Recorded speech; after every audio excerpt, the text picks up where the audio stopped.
کہ اگر ہم اس مقدمے کو نہیں سمجھتے تو قرآن مجید کے جو بہت سارے پہلو ہیں وہ ہم سے مخفی رہ جاتے ہیں۔ ان کے بارے میں یہ کہا جاتا ہے کہ برٹش پارلیمنٹ میں انہوں نے یہ ایک تقریر کی اور انہوں نے کہا کہ جب تک، اور قرآن کی طرف ان کا اشارہ تھا، جب تک یہ کتاب اس دنیا میں موجود ہے اس وقت تک کوئی امن پیدا نہیں ہو سکتا۔ کہ ہمارا جو مقصد ہے مسلمانوں کا وہ ایک جہانگیری ہے اور دنیا کو زیر نگین کرنا ہے، کفر کو حکومت کرنے کا حق نہیں ہے۔ اور جب کہا گیا کہ فقتلوا المشرکین حیث وجدتموہم، کہ جہاں مشرکین پائیں تم کو قتل کر دیں، چلے اور کوئی مشرک نہیں ہے، ہندو تو ہیں، یعنی وہ تو ایک کلیم کرتے ہیں کہ ہم مشرک ہیں، تو کیا ہمارا ان کے بارے میں اب یہ رویہ ہوگا کہ اگر بھارت سے کبھی جنگ ہوئی تو یہ مذہبی طور پہ ہمیں ثواب ملے گا کیونکہ ہم مشرکوں کو قتل کر رہے ہیں؟ تو یہ جو مثال کے طور پہ مشرکین کے ساتھ معاملہ کیا گیا کہ ان کو قتل کیا جائے گا، یا اہل کتاب کے بارے میں کہا گیا کہ ان کو جزیہ دے کے زیر نگین بنایا جائے گا، یہ اصل میں دور نبوت کی ایک خاص، وہ کہہ لیجیے ایک ڈسٹنکشن ہے، اور یہ نبیوں کا پریروگیٹو ہے، یہ اس کا تعلق بعد از نبوت کے دور سے نہیں۔ اس لیے بنیادی طور پہ ابراہیمک جو ریلیجنز ہیں ان کے پیروکاروں کو کہا جاتا ہے کہ یہ مونوتھیسٹک ٹریڈیشن کے پیروکار ہیں، یہ توحید پرست لوگ ہیں۔ قرآن وہ کتاب جس کو ہم نے مسلمانوں کی کتاب بنا کے رکھ دیا، بدقسمتی سے یہ ہم نے نہیں سوچا کہ کتاب مسلمانوں کی کتاب نہیں ہے، یہ انسانوں کی کتاب ہے۔ Accountability is the main theme of the Quran. تو ہمارا مقصد تو حق کی تلاش ہے، ہمیں حق کی تلاش میں سرگرم رہنا چاہیے۔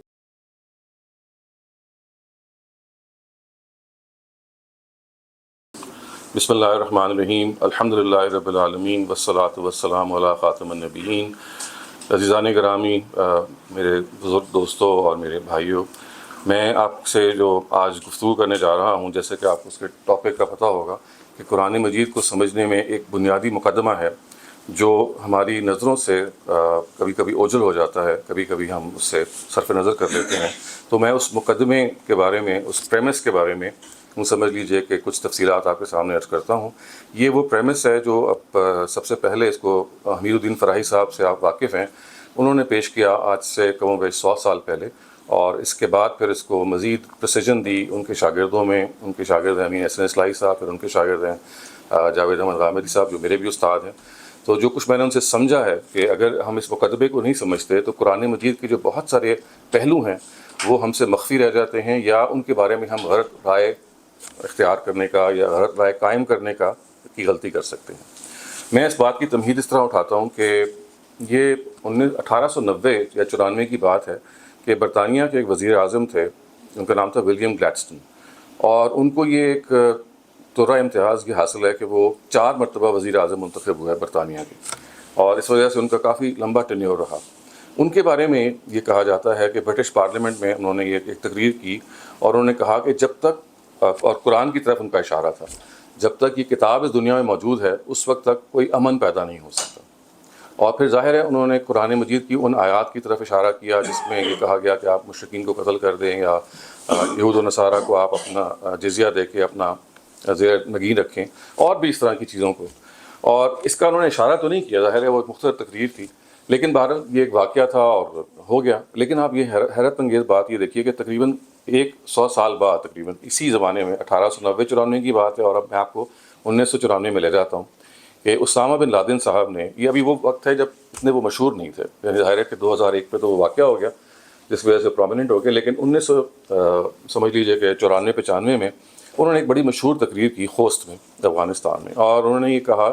کہ میں امریکہ پہ ڈکلیئر وار، میں اس کو پہ جنگ کا اعلان کرتا ہوں، اور انہوں نے پھر قرآن کی وہ آیت پڑھی فقاتلوا ائمۃ الکفر، سورہ توبہ میں ہے نا کہ ان کفر کے سرغنوں سے آپ جنگ اور جہاد کریں۔ تو آپ بھی سمجھ لیجئے کہ جو برٹش پارلیمنٹ میں جو وزیر اعظم تھے ولیم گلیڈسٹون، ان کے جو خدشات تھے کہ بھئی یہ جب تک یہ کتاب موجود ہے تو لوگ اس سے انسپریشن لیں گے، اس کے احکام کو سمجھیں گے، اور اسی کے ذریعے سے دنیا کا جو امن ہے اس کو خلط ملط کریں گے یا اس کو درہم برہم کریں گے۔ اور 100 سال کے بعد جا کے بالکل وہی آپ سمجھ لیجئے کہ اسامہ بن لادن نے انہی آیتوں سے استدلال کیا،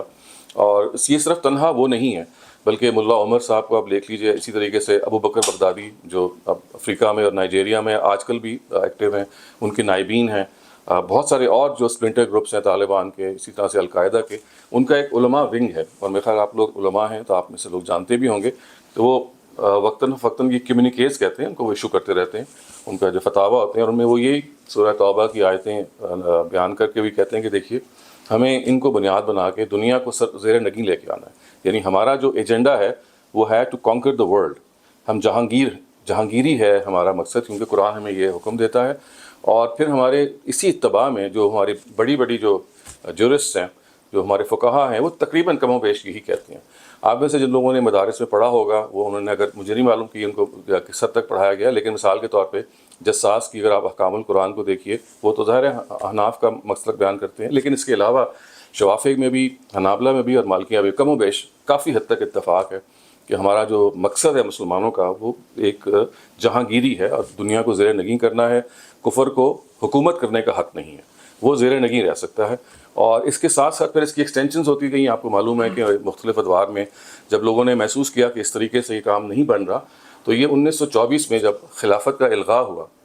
مصطفیٰ کمال نے جب خلافت کا الغاء کیا, تو 1924 سے, اور اب ہم 2026 میں بیٹھیں گے, پھر یہ تقریباً 100 سال کا واقعہ ہے. اس میں پھر بہت ساری اسلامی تحریکیں اٹھیں, اور ان میں سے کچھ وہ تھیں جو پرامن رہیں, اور کچھ لوگوں نے پھر اسی طرح سے, جیسے اسامہ بن لادن اسی کی ایک مثال ہے, اور اس کے علاوہ بھی بہت سارے لوگ ہیں, انہوں نے یہ کہا کہ بھئی ہمیں ان آیات کا اس سے ہم صحیح اس پہ عمل نہیں کر رہے, تو چنانچہ ہمیں جتھ بندی کر کے یا مثال کے طور پہ سوسائڈ بامبنگز کر کے اپنے اس مقصد کو حاصل کرنا ہے. اور یہ حاصل کرنے کے لیے پھر ہم یہ دیکھتے ہیں کہ پچھلے 30, 40 سے 50 سال میں پھر ایک بہت بڑا حصہ ہمارا جو انٹیلیجنسیا کا ہے, یا میں ان انٹیلیجنسی کی بات کر رہا ہوں جو مذہبی لوگ ہیں, وہ اس طرف مائل ہوئے کہ ہمیں قوت سے اور تشدد سے اس پرانی اپنی جو عظمت رفتہ ہے اس کی بازش, اس کو دوبارہ سے حاصل کرنا ہے. اچھا, اس کے اندر پھر مزید یہ ہوا کہ کشمکش پیدا ہوئی. آپ کو معلوم ہے کہ اخوان کے لوگ ہیں, اس سے پہلے اور جو لوگ تھے انہوں نے جو رستہ اختیار کیا اس میں سے کچھ تشدد والا رستہ تھا اور کچھ تھا جو پرامن رستہ تھا, لیکن آبجیکٹیو ایک ہی تھا کہ ورلڈ کو ہم نے زیر نگین لے کے آنا ہے, because Muslims are destined to become rulers of the world and they key not leave in subservience. تو یہ وہ چیز ہے جس نے پھر جب اور تھوڑا سا آپ سمجھ لیں نے سر اٹھایا, تو پھر یہ ایک اسلاموفوبیا کے نام سے ایک پھر بہت بڑا فلسفہ ہے جو دنیا میں وجود میں اس لیے آیا کہ لوگوں نے ڈرنا شروع کر دیا کہ بھئی مسلمان جہاں ان کی بات نہیں مانی جاتی وہاں کہیں بمباری کر دیتے ہیں, کہیں چرچ کو, آپ کو معلوم ہے یہاں پہ پاکستان میں واقعات ہو چکے ہیں, چرچ کو جلا دیتے ہیں, کبھی مندروں کو جلا دیتے ہیں, کبھی بتوں کو توڑ دیتے ہیں حضرت ابراہیم کی سنت کو سامنے رکھتے ہوئے, وغیرہ وغیرہ. تو یہ اب معاملہ جو ہے اس طرح سے آگے بڑھ رہا ہے کہ آج سے پھر 25-30 سال پہلے میں آپ کو لے کے جاؤں گا. سیموئل ہنٹنگٹن تھے جنہوں نے ایک کتاب لکھی دی کلیش آف سویلائزیشنز. اس میں انہوں نے کہا کہ یہ ایک انیویٹیبل ہے, یعنی یہ ناگزیر ہے کہ یہ کلیش تو ہونا ہی ہونا ہے, اس لیے کہ یہ ایک سویلائزیشن ایسی ہے جو مغرب میں پنپی ہے, جس کے اندر امن اور امان سے اپنے بات کو آگے بڑھانا ہے, جمہوریت کے طریقے پہ اپنی بات کا استدلال سے پیش کرنا ہے, جبکہ یہ جو مسلمانوں کی جو تہذیب ہے اس کے ہاں یہ تصادم ہے جو ناگزیر ہے. یہ اگرچہ الگ بات ہے کہ اس وقت وہ ان کا مقدمہ جو ہے بہت سارے لوگوں نے ریفیوٹ بھی کر دیا, لیکن اپنی حقیقت میں اگر آپ دیکھیں تو یہ ایک ایسی چیز ہے جو چل رہی ہے. اچھا, ان کے ایک اور بڑے محقق جرنلسٹ ہیں امریکہ میں, ان کا نام ہے کرسٹوفر ہچنز. تو انہوں نے کتاب لکھی ڈیسٹینیشن جیروسلم, جس کا مطلب یہ تھا کہ اصل میں یہ تینوں قوتیں ہیں, مسلمان بھی, عیسائی بھی اور یہودی بھی, یہ بیسکلی ابراہیمی مذاہب ہیں, ابراہیمک ریلیجنز ہیں. ان کی جو ڈیسٹینیشن ہے, ان کا اصل جو جگہ ہے وہ جیروسلم فلسطین کا علاقہ ہے, کیونکہ تینوں کے جو پس منظر ہیں نا, اگر آپ دیکھیں یہودی روایات میں بھی, کرسچن روایات میں بھی اور مسلمان روایات میں بھی, جو ریوائول ہونا ہے یا دنیا میں جو آخری ایک مارکہ ہونا ہے اس کا پتہ ملتا ہے کہ جیسے وہاں سے ہونا ہے. تو یہ سب چیزیں جو ہیں یہ نتیجے میں پھر پیدا ہوتی ہیں کہ ایک جو عام آدمی ہے, یعنی عام آدمی سے مراد یہ کہ جو مذہب کو اسٹڈی کرنا چاہتا ہے یا مذہب سے فاصلے پہ کھڑا ہے, وہ پھر پوچھتا ہے کہ کیا ہمارا مذہب واقعی یہ کہتا ہے کہ ہمیں مذہب کے نام پہ قتل کر سکتے ہیں یا لوگوں کو زیر نگین لے کے آ سکتے ہیں, یا اس کے بارے میں کوئی دوسرا معاملہ ہے. تو میرا آج کا اصل میں جو ٹاپک ہے وہ یہ ہے کہ اس وقت جو مذہبی بیانیہ بیان کیا جا رہا ہے, جس کے اندر قوت و تشدد کے جو معاملات ہیں, وہ نبی صلی اللہ علیہ وسلم کی زندگی واقعات سے اور قرآن کی ان آیات سے کشید کیے جاتے ہیں کہ دیکھیے قرآن مجید میں یہ لکھا ہوا ہے, ہم کریں گے. نبی صلی اللہ علیہ وسلم ان کی ذات بہترین نمونہ ہے, لقد کان لکم فی رسول اللہ اسوۃ حسنہ. تو چنانچہ اگر انہوں نے جنگ کی یا ان کو حکم دیا گیا کہ آپ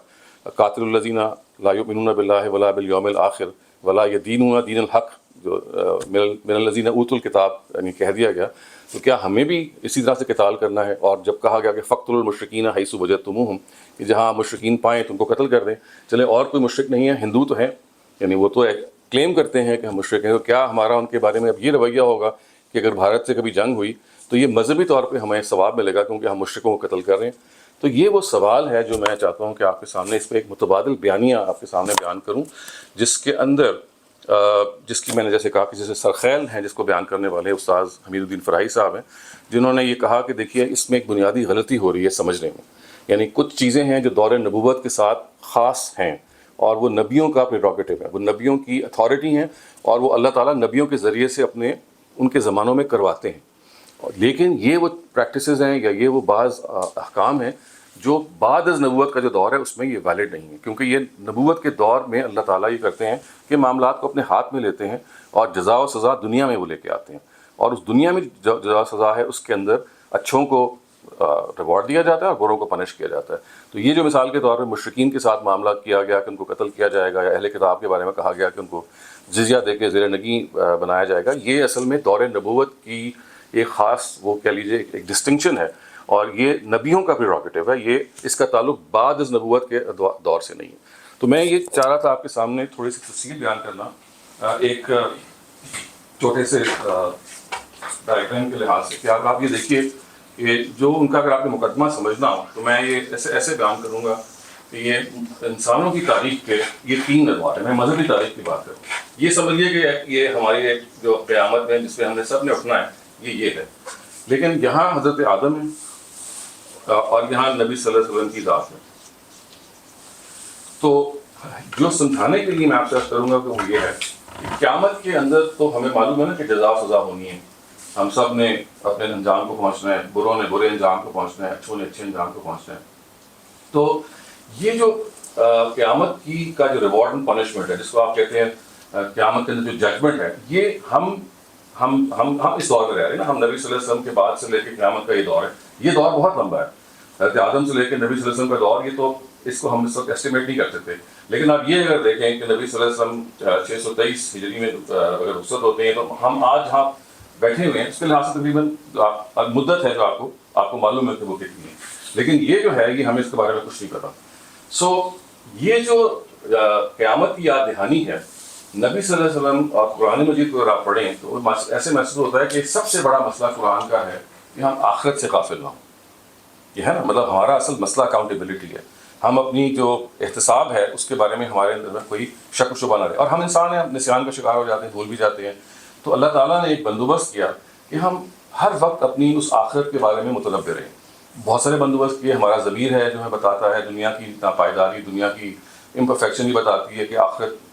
ہوگی، یعنی آخرت کے دلائل بہت سارے ہیں جو اللہ تعالیٰ قرآن میں پیش کرتا ہے۔ اس میں سے ایک بہت بڑی دلیل یہ ہے، اللہ تعالیٰ یہ کہتے ہیں کہ جو قیامت بڑی برپا ہونی ہے، یہ جو رسول گزرے ہیں، یعنی انبیاء میں سے بھی وہ لوگ جو رسول بنے ہیں، آپ سب کو پتہ ہے کہ ایک اگلا کیڈر ہے رسول کا، ان کی زندگی میں، یعنی مثال کے طور پہ یہ آخری مرتبہ نبی صلی اللہ علیہ وسلم ہے، اس سے پہلے حضرت مسیح ہیں ظاہر، اور اس سے پہلے ظاہر ایک پوری سیریز ہے بنی اسرائیل کی، اور اگر آپ میں یہاں شروع کر دوں حضرت ابراہیم تو یہ بھی نہیں ہوگا، یہ تقریباً 4000 سال پہلے تھے ہم سے، یعنی یوں سمجھ لیجیے کہ ہم سے پہلے، مگر اس کو میں بلکہ یوں رکھوں کہ یہ حضرت مسیح سے 2000 سال پہلے 2000 BC میں یہ تھے۔ تو اللہ تعالیٰ نے یہ بندوبست کیا کہ قیامت جو برپا ہونی ہے، ایک بہت بڑا واقعہ ہونا ہے، وہ چھوٹی چھوٹی قیامتیں اللہ تعالیٰ نے اپنے رسولوں کی زندگی میں برپا کی، اور حضرت مسیح کے زمانے میں برپا کی، اس سے پہلے جتنے بھی رسول ہیں، جو رسول ہیں نہ کہ نبی ہیں، اور آخری مرتبہ نبی صلی اللہ علیہ وسلم کے زمانے میں اس قیامت کا ایک نمونہ، ایک جھلکی دکھائی، تاکہ ہم وہ لوگ کہ جو اس دور میں رہ رہے ہیں، جو بعد از نبوت کا دور ہے، یہ ہے نبوت کا دور، یہ ہے بعد از نبوت کا دور، ہم لوگ اس میں ایگزسٹ کر رہے ہیں۔ اب ہم کیا کرتے ہیں، ہم قرآن پڑھتے ہیں جو بنیادی طور پہ یہاں پہ نبی صلی اللہ علیہ وسلم پہ اترا، اور اس نے اس داستان کو پرزرو کیا۔ تو آپ دیکھیے عاد، سمود، قوم لوط، قوم شعیب وغیرہ سب کی داستانیں یہاں ہیں۔ تو مقصد یہ ہے کہ وہ لوگ کہ جو اس دور میں رہ رہے ہیں، ہم جیسے لوگ، جب ہم قرآن کو پڑھیں تو ہمارے سامنے ایک ویژول تصویر آ جائے کہ دیکھیں وہ جو قیامت برپا ہونی تھی آخرت میں، اس کی ایک چھوٹی جھلک، ایک لیسر، یہ تو گریٹر ڈے آف ججمنٹ ہے، ایک اسمالر، ایک منیچر ڈے آف ججمنٹ، یہ ہر رسول کی زندگی میں جنم لے۔ اور وہ کیسے جنم لے کہ رسول جو ہے وہ آتے ہیں، اپنے پیغام کو پیش کرتے ہیں، اللہ تعالیٰ ان کی تائید کرتے ہیں،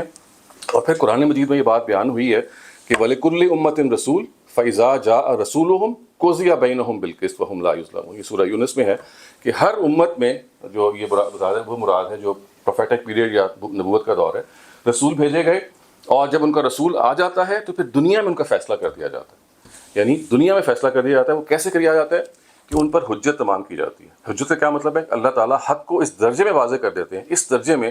کہ مخاطبین جو ہیں ان کے پاس سوائے ہٹ دھرمی کے انکار کی گنجائش نہیں رہتی. اس کو ہم کہتے ہیں اتمام الحجہ، اور قرآن میں بیان ہوا ہے سورہ نساء میں، اور یہ کہا گیا کہ رسول مبشرین و منذرین لئلا یکون للناس علی اللہ حجۃ بعد الرسل.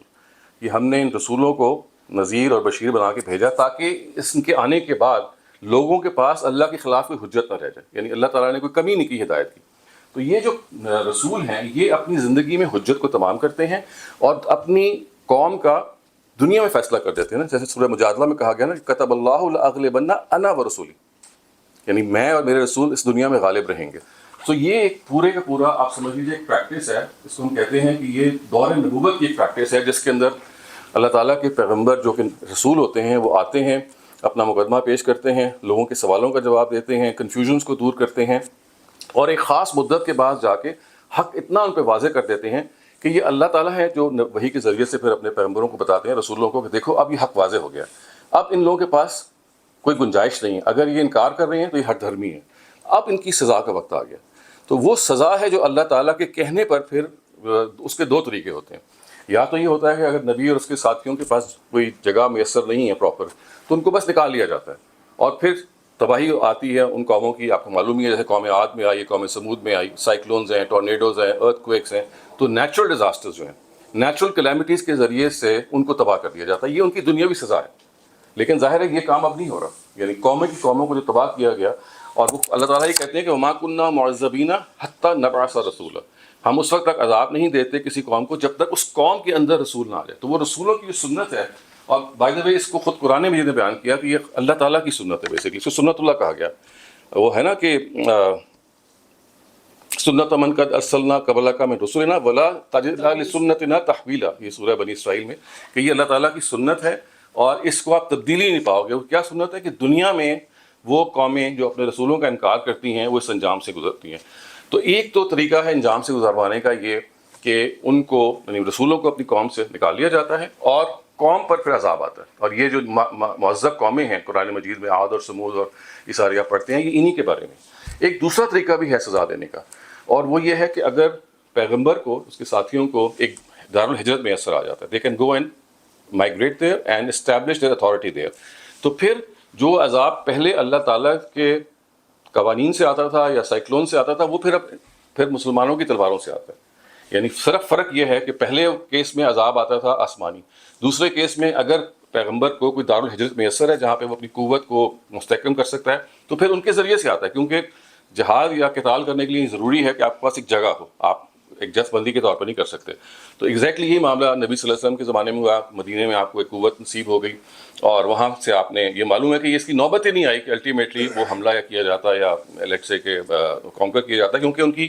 قوم کی بہت بڑی اکثریت یدخلون فی دین اللہ افواجا ہو گئی تھی. سب کے سب ایمان لائے تھے. چند ایک لوگ تھے جو نہیں آئے تھے اور ان کو پھر جو ان میں سے کٹر لوگ تھے ان کو ختم کیا گیا. سو نبی صلی اللہ علیہ وسلم کے ہاں اس کی نوبت نہیں آئی. لیکن بہرحال جو اس سے پہلے انبیاء تھے ان سب کے ساتھ یہ معاملہ ہوا. اب یہ جو سزا آپ سن رہے ہیں یہ ساری وہ سزائیں ہیں جو بنیادی طور پہ دی جاتی ہیں حق کے انکار کی. حق کا جو انکار کا مطلب سچائی کا انکار. تو نبی صلی اللہ علیہ وسلم اور جتنے بھی پیغمبر گزرے ہیں ان سب کا جو یوں سمجھ لیجئے کہ مشن تھا وہ سچ کو واضح کرنا تھا. اور اللہ تعالیٰ نے کہہ دیا کہ یہ رسول میرا اتنا سچ کو واضح کر دیتا ہے کہ اب آپ کے پاس گنجائش نہیں رہتی. تو جو سزا میں نے آپ کو قیامت میں دینی تھی، کیونکہ وہاں پہ بھی انکار کی سزا تھی، وہ میں نے آپ کو دنیا میں دے دینی ہے. تو رسولوں کی قوموں پر وہ دنیاوی عذاب آ جاتے ہیں جو ہر قوم پر آئے. اور آپ اگر ٹریس کریں گے حضرت ابراہیم سے لے کے سورہ توبہ میں ان کی معذب قوم کا ذکر ہے. اس سے پہلے حضرت نوح ہیں، ان کے بارے میں معلوم ہے کہ کشتی انہوں نے بنائی اور طوفان وغیرہ. تو یہ ساری کی ساری معذب قومیں ہیں جن کا ذکر اللہ تعالیٰ کر کے کہتے ہیں کہ دیکھیے ان کا دنیا میں حساب کر دیا جاتا ہے، کیونکہ دنیا میں انہوں نے جانتے بوجھتے انکار کیا. اور یہ انکار ایک پیغمبر نہیں جان سکتا کیونکہ دل کا معاملہ ہے. تو پھر اللہ تعالیٰ یہ کہتے ہیں کہ میں آپ کو خبر دوں گا کہ دیکھو اب یہ ان کا پیمانہ لبریز ہو چکا ہے، اب یہ جو ہے مزید آپ ان کو مہلت دیں گے، ایمان نہیں لے کے آئیں گے. لہٰذا اب اپنے آپ کو علیحدہ کر لیجیے اور مجھے ان سے ڈیل کرنے دیجیے. تو وہ پھر اللہ تعالیٰ ڈیل کرتے ہیں. اور آپ کو معلوم ہے حضرت یونس کے معاملے میں جب انہوں نے تھوڑی جلد بازی کی تو اللہ تعالیٰ نے ان کو سزا دی اس چیز کی، مچھلی کے پیٹ میں چلے گئے. پھر دوبارہ سے ان کو موقع دیا گیا، پھر دوبارہ ان کی قوم ایمان لائی. گویا کہ ہجرت کا فیصلہ رسول خود بھی نہیں کر سکتا، یہ خدا کی طرف سے آتا ہے. خدا بتاتے ہیں کہ دیکھو اب جو ہے وہ چھاچ جو ہے وہ دودھ سے الگ کر لیا گیا ہے، اب صرف ان کے پاس کچرا ہی کچرا ہے، اب ان پہ آپ عذاب لے کے آئیں. انہی سزاؤں کے اندر پھر اس کی مختلف ویریشنز ہیں. جیسے نبی صلی اللہ علیہ وسلم کے زمانے میں یہ کہا گیا کہ یہ جو کفار ہیں یہ اب آپ ان سے دوستی نہیں کر سکتے. یا ان کے بارے میں آپ دعائے مغفرت نہیں کر سکتے، یا ان کے بارے میں آپ ان کو سلام نہیں کر سکتے، ظاہر قرآن میں تو نہیں ہے، حدیث وغیرہ میں ہے۔ تو یہ سارے وہ جو احکام آپ دیکھ رہے ہیں جن کے اندر یہ کہا گیا کہ آپ، اچھا اسی طرح سے ہے کہ آپ اگر مسلمان جو ہے وہ کسی کافر کو قتل کرے گا تو کافر کا قصاص موت کا نہیں ہوگا، یعنی اس کو البتہ اگر مسلمان قتل ہوگا تو یہ ہو جائے گا۔ یہ معاملہ وراثت کا ہے۔ تو آپ یہ دیکھیے کہ سارے وہ احکام جو نبی صلی اللہ علیہ وسلم کے دور میں یا قرآن میں بیان ہوئے ہیں یا احادیث میں بیان ہوئے ہیں، ان کے لیے آپ دعائے مغفرت نہیں کر سکتے، اس لیے کہ ہے نا قرآن کے بعد جب اس کو معلوم ہو جائے کہ اصحاب الجحیم ہے، یعنی اللہ تعالیٰ نے جو فیصلہ کر دیا تو آپ ان کی دعائے مغفرت نہیں کر سکتے۔ تو گویا یہ جو سارے وہ احکام ہیں یہ اصل میں ان معذب قوموں کے مخاطبین کے لیے ہیں جو کہے گئے، اور جن کے بارے میں اسی میں قتال بھی آتا ہے، یعنی جب کہا گیا کہ آپ قتال کریں تو وہاں پہ بھی یہی تھا کہ جب آخر میں جا کے جب قتال کی نوبت آئی تو اللہ تعالیٰ نے سزا کے طور پہ یہ کہا کہ دیکھیے وہ عذاب جو میں بھیجتا تھا آسمان سے اب تمہارے ہاتھوں سے آئے گا۔ مطلب قرآن نے کہا نا وما رمیتا اذ رمیتا ولکن اللہ رما، وہ جو پھینکا تھا ہم نے وہ تم نے نہیں پھینکا تھا، اللہ تعالیٰ نے پھینکا تھا، ولکن اللہ رما۔ اور یعذبہم اللہ بایدیکم، اللہ تعالیٰ تمہارے ہاتھوں سے ان کو عذاب دے گا۔ تو گویا کہ وہ عذاب جو کہ پہلے آتا تھا آسمانی طور پہ، اب اگر اس کی نوبت آئے گی تو نبی صلی اللہ علیہ وسلم کے زمانے میں آئے گا۔ اور یہ تمام جو آیتیں آپ دیکھ رہے ہیں یہ بنیادی طور پہ یہ ان مخاطب اس چیز پہ، جیسے یہ کہا گیا نا کہ لا تتخذوا الکافرین اولیاء من دون المؤمنین، ان کافروں کو آپ مسلمانوں کو چھوڑ کے اپنا دوست نہ بنائیں۔ تو اگر آپ دیکھیں وہاں پہ الف لام آیا ہوا ہے، یہ نہیں کہا گیا کہ تمام کافر، وہ کہا کہ الکافرین، یہ جو کافر ہیں جنہوں نے حق کا آپ جانتے بوجھتے انکار کیا، یہ جو کافر ہیں حق کے جانتے بوجھتے انکار کرنے والے، یہ اس قابل نہیں ہیں کہ نہ آپ ان سے دوستی کریں، بلکہ ان کا معاملہ یہ ہے کہ یہ آپ کی سلام بھی آپ کا جو ہے ان کے لیے جائز نہیں ہے، کیونکہ یہ اللہ تعالیٰ کے معذب لوگ ہیں۔ یہی معاملہ قرآن مجید میں سورہ توبہ نے کہا کہ جو مشرکین ہیں اگر آپ 70 مرتبہ بھی توبہ کریں گے تو ہم ان کی توبہ قبول نہیں کریں گے، اس لیے کہ انہوں نے اپنے آپ کو اس چیز کا مستحق بنا لیا کہ یہ اصحاب الجحیم ہے یا جہنم کے کمپینینز ہیں۔ یہ وہ سارے وہ آپ سمجھ لیجیے احکام ہیں جو دور نبوت میں رسولوں کے ساتھ خاص امکان ہے۔ لیکن اب ہوا کیا؟ اب جب قرآن میں لوگوں نے پڑھا کہ قاتلوا الذین لا یؤمنون باللہ یا فاقتلوہم حیث ثقفتموہم، تو یہ محسوس ہوا کہ یہ تو قرآن ہم سے بھی مخاطب ہے، اور رسول اللہ صلی اللہ علیہ وسلم جو ہے وہ بہترین نمونہ ہیں، تو جو کام انہوں نے ان کو کہے گئے وہ ہمیں بھی کرنے ہیں۔ یہ میں آپ بتا رہا ہوں جنرل پرسیپشن بنی ان علماء کی جنہوں نے پھر ان آیات کو استعمال کیا، یا یوں سمجھ لیجیے میں ان کے اخلاص پہ شبہ نہیں کرتا، میں سمجھتا ہوں کہ انہوں نے انتہائی اخلاص سے یہ ایک غلطی کی، یعنی ان میں کوئی بدنیتی شامل نہیں تھی، ان کے اندر کوئی کسی قسم کا کوئی کھینچتانی نہیں تھی، بلکہ انہوں نے اب بہت مخلص ہو کے یہ سمجھا کہ جو اصل میں حکم پیغمبروں کو دیا گیا تھا کہ وہ اپنے سامنے کفار کو نیست و نابود کریں، انہوں نے کہا کہ ہم نے بھی یہ کرنا ہے۔ تو اس چیز کو پھر انہوں نے اپنے لیے بھی استعمال کیا، اور جو آپ کو میں نے مثالیں دی ام اللہ عمر کی یا اسامہ بن لادن وغیرہ کی، انہوں نے انہی آیات سے استدلال کیا۔ انہوں نے کہا کہ یہ جیسے ملا ان کی ایک فتویٰ مجھے یاد ہے اسامہ بن لادن کا، انہوں نے کہا تھا کہ U S is our enemy number 1 and we declare war on the U S. تو اینیمی نمبر 1 وہ کیسے بنے؟ وہ اسی طرح سے انہوں نے بنا کہ بھئی یہ اصل میں یہ وہ لوگ ہیں کہ جنہوں نے مسلمانوں کے خلاف علم اٹھایا ہوا ہے، وہ ہمیں ہر جگہ نیچے دکھا رہے ہیں، لہٰذا اب ہم نے ان کو قوت سے سر نگوں کرنا ہے۔ اچھا، اسی طرح سے ایک کانسیپٹ بن گیا کہ جو جہاد ہے وہ جو ضروری نہیں ہے کہ اس کے لیے اسٹیٹ شرط ہو، جیسے کہ ہمارے سارے جو علماء تمام چاروں فقہ سے متفق ہیں کہ ریاست کے بغیر جہاد نہیں ہو سکتا، لیکن انہوں نے پھر یہ کہا کہ نہیں، جتھ بندی کے لحاظ سے بھی اور گریلا وارفیئر کے لحاظ سے بھی جہاد جائز ہے، اور اس وقت جو آپ دیکھتے ہیں جو واقعات اکا دکا ہو رہے ہوتے ہیں وہ اسی کا شاخسانہ ہے۔ تو گویا میں جو اپنی بات کو سمرائز کروں وہ یہ کہ دور نبوت سے جو کچھ خاص پریکٹسز تھیں اہل کتاب کو یا مشرکین کو سزا دینے کی، ان کو لوگوں نے مس ریڈ کیا، اور یہ محسوس ہوا اور یہ سمجھا کہ جیسے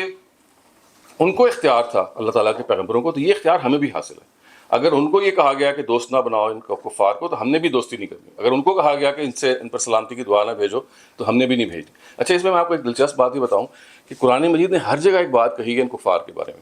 اور وہ یہ بات کہی ہے کہ من بعد ما تبین لہم الحق، انہوں نے انکار کیا بعد اس کے کہ حق ان پہ واضح ہو گیا تھا۔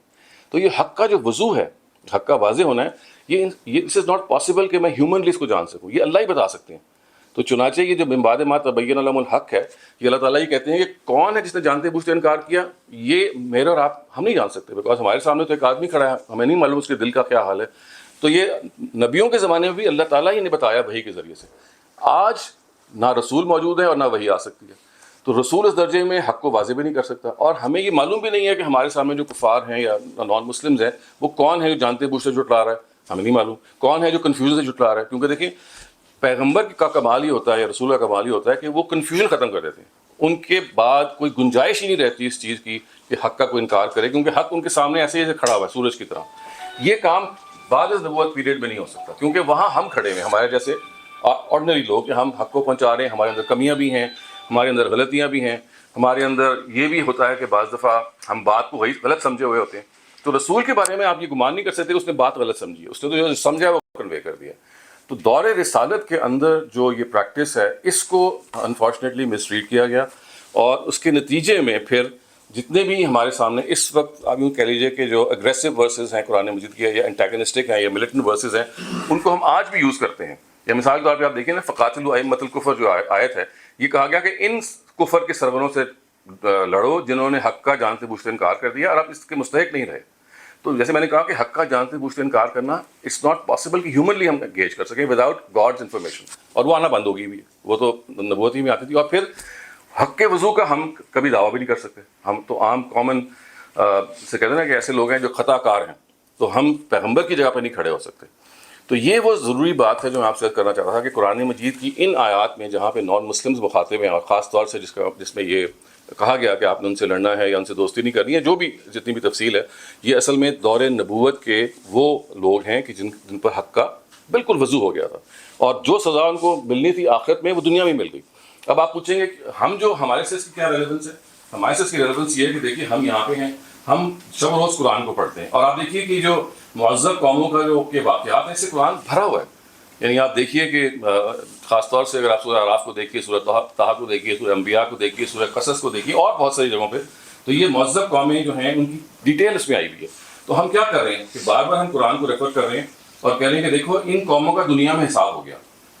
تو اللہ میاں اگر حساب دنیا میں لیتا ہے تو اس کا مطلب ہے حساب تو ایک ایسی چیز ہر ایک کا ہونا ہے، لیکن ہمارا دنیا میں حساب نہیں ہوگا، جنرلی نہیں ہوتا، مطلب آپ چلے جائیں، آپ برائی بھی کرتے ہیں تب بھی آپ کامیاب ہوتے ہیں۔ تو یہ دہانی اس بات یہ ہے کہ دیکھو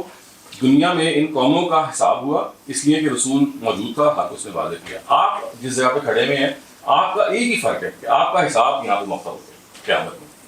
گویا آپ ان کا حساب یہاں پہ ہو گیا، آپ کا حساب وہاں پہ ہو گیا، اس لیے کہ جو حق کو وضو کرنے کے جو ایجنسیز تھیں وہ رسول تھے، وہ چلے گئے۔ آپ آرڈنری ہیومن بینگز ہیں، آپ کا حساب جو ہے وہ قیامت میں رہے گا۔ ان لوگوں کا معاملہ یہ ہے کہ ان کا حساب کتاب دنیا میں بھی ہوا، برزخ میں بھی، جیسے آل فرعون کے بارے میں ذکر ہے، چلے گا، اور جب قیامت میں اٹھیں گے تو قرآن کا نا اشد العذاب، اس سے بھی مزید سخت عذاب میں ڈال دیے جائیں گے۔ تو یہ ان کا 3 فولڈ عذاب ہوگا، دنیا، برزخ اور قیامت۔ جبکہ ہم لوگ جو ہیں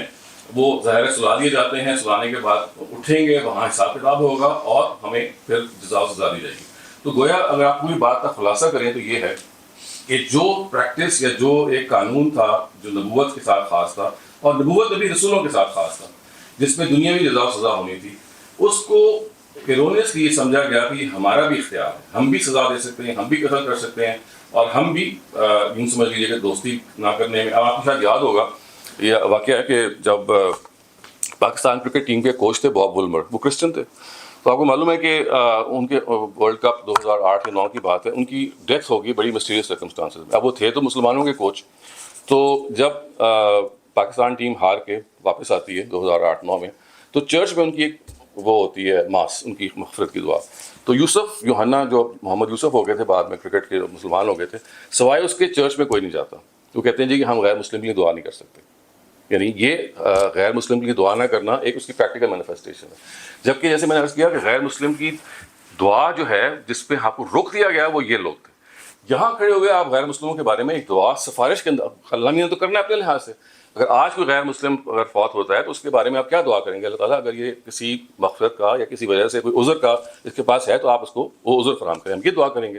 لیکن علماء نے یہ سمجھا کہ آپ سرے سے نہیں کر سکتے دعا۔ میرے خیال ہے جہاں کچھ علماء بیٹھے ہیں وہ اسی گواہی دیں گے۔ یہی معاملہ دوستی کا ہے، انہوں نے کہا جی کسی غیر مسلم کی دوستی نہیں کی جا سکتی، جبکہ ان کو بتایا گیا کہ یہ وہ دوست نہ بننے والے لوگ ہیں جو دور نبوت میں نبی صلی اللہ علیہ وسلم کے منکر تھے۔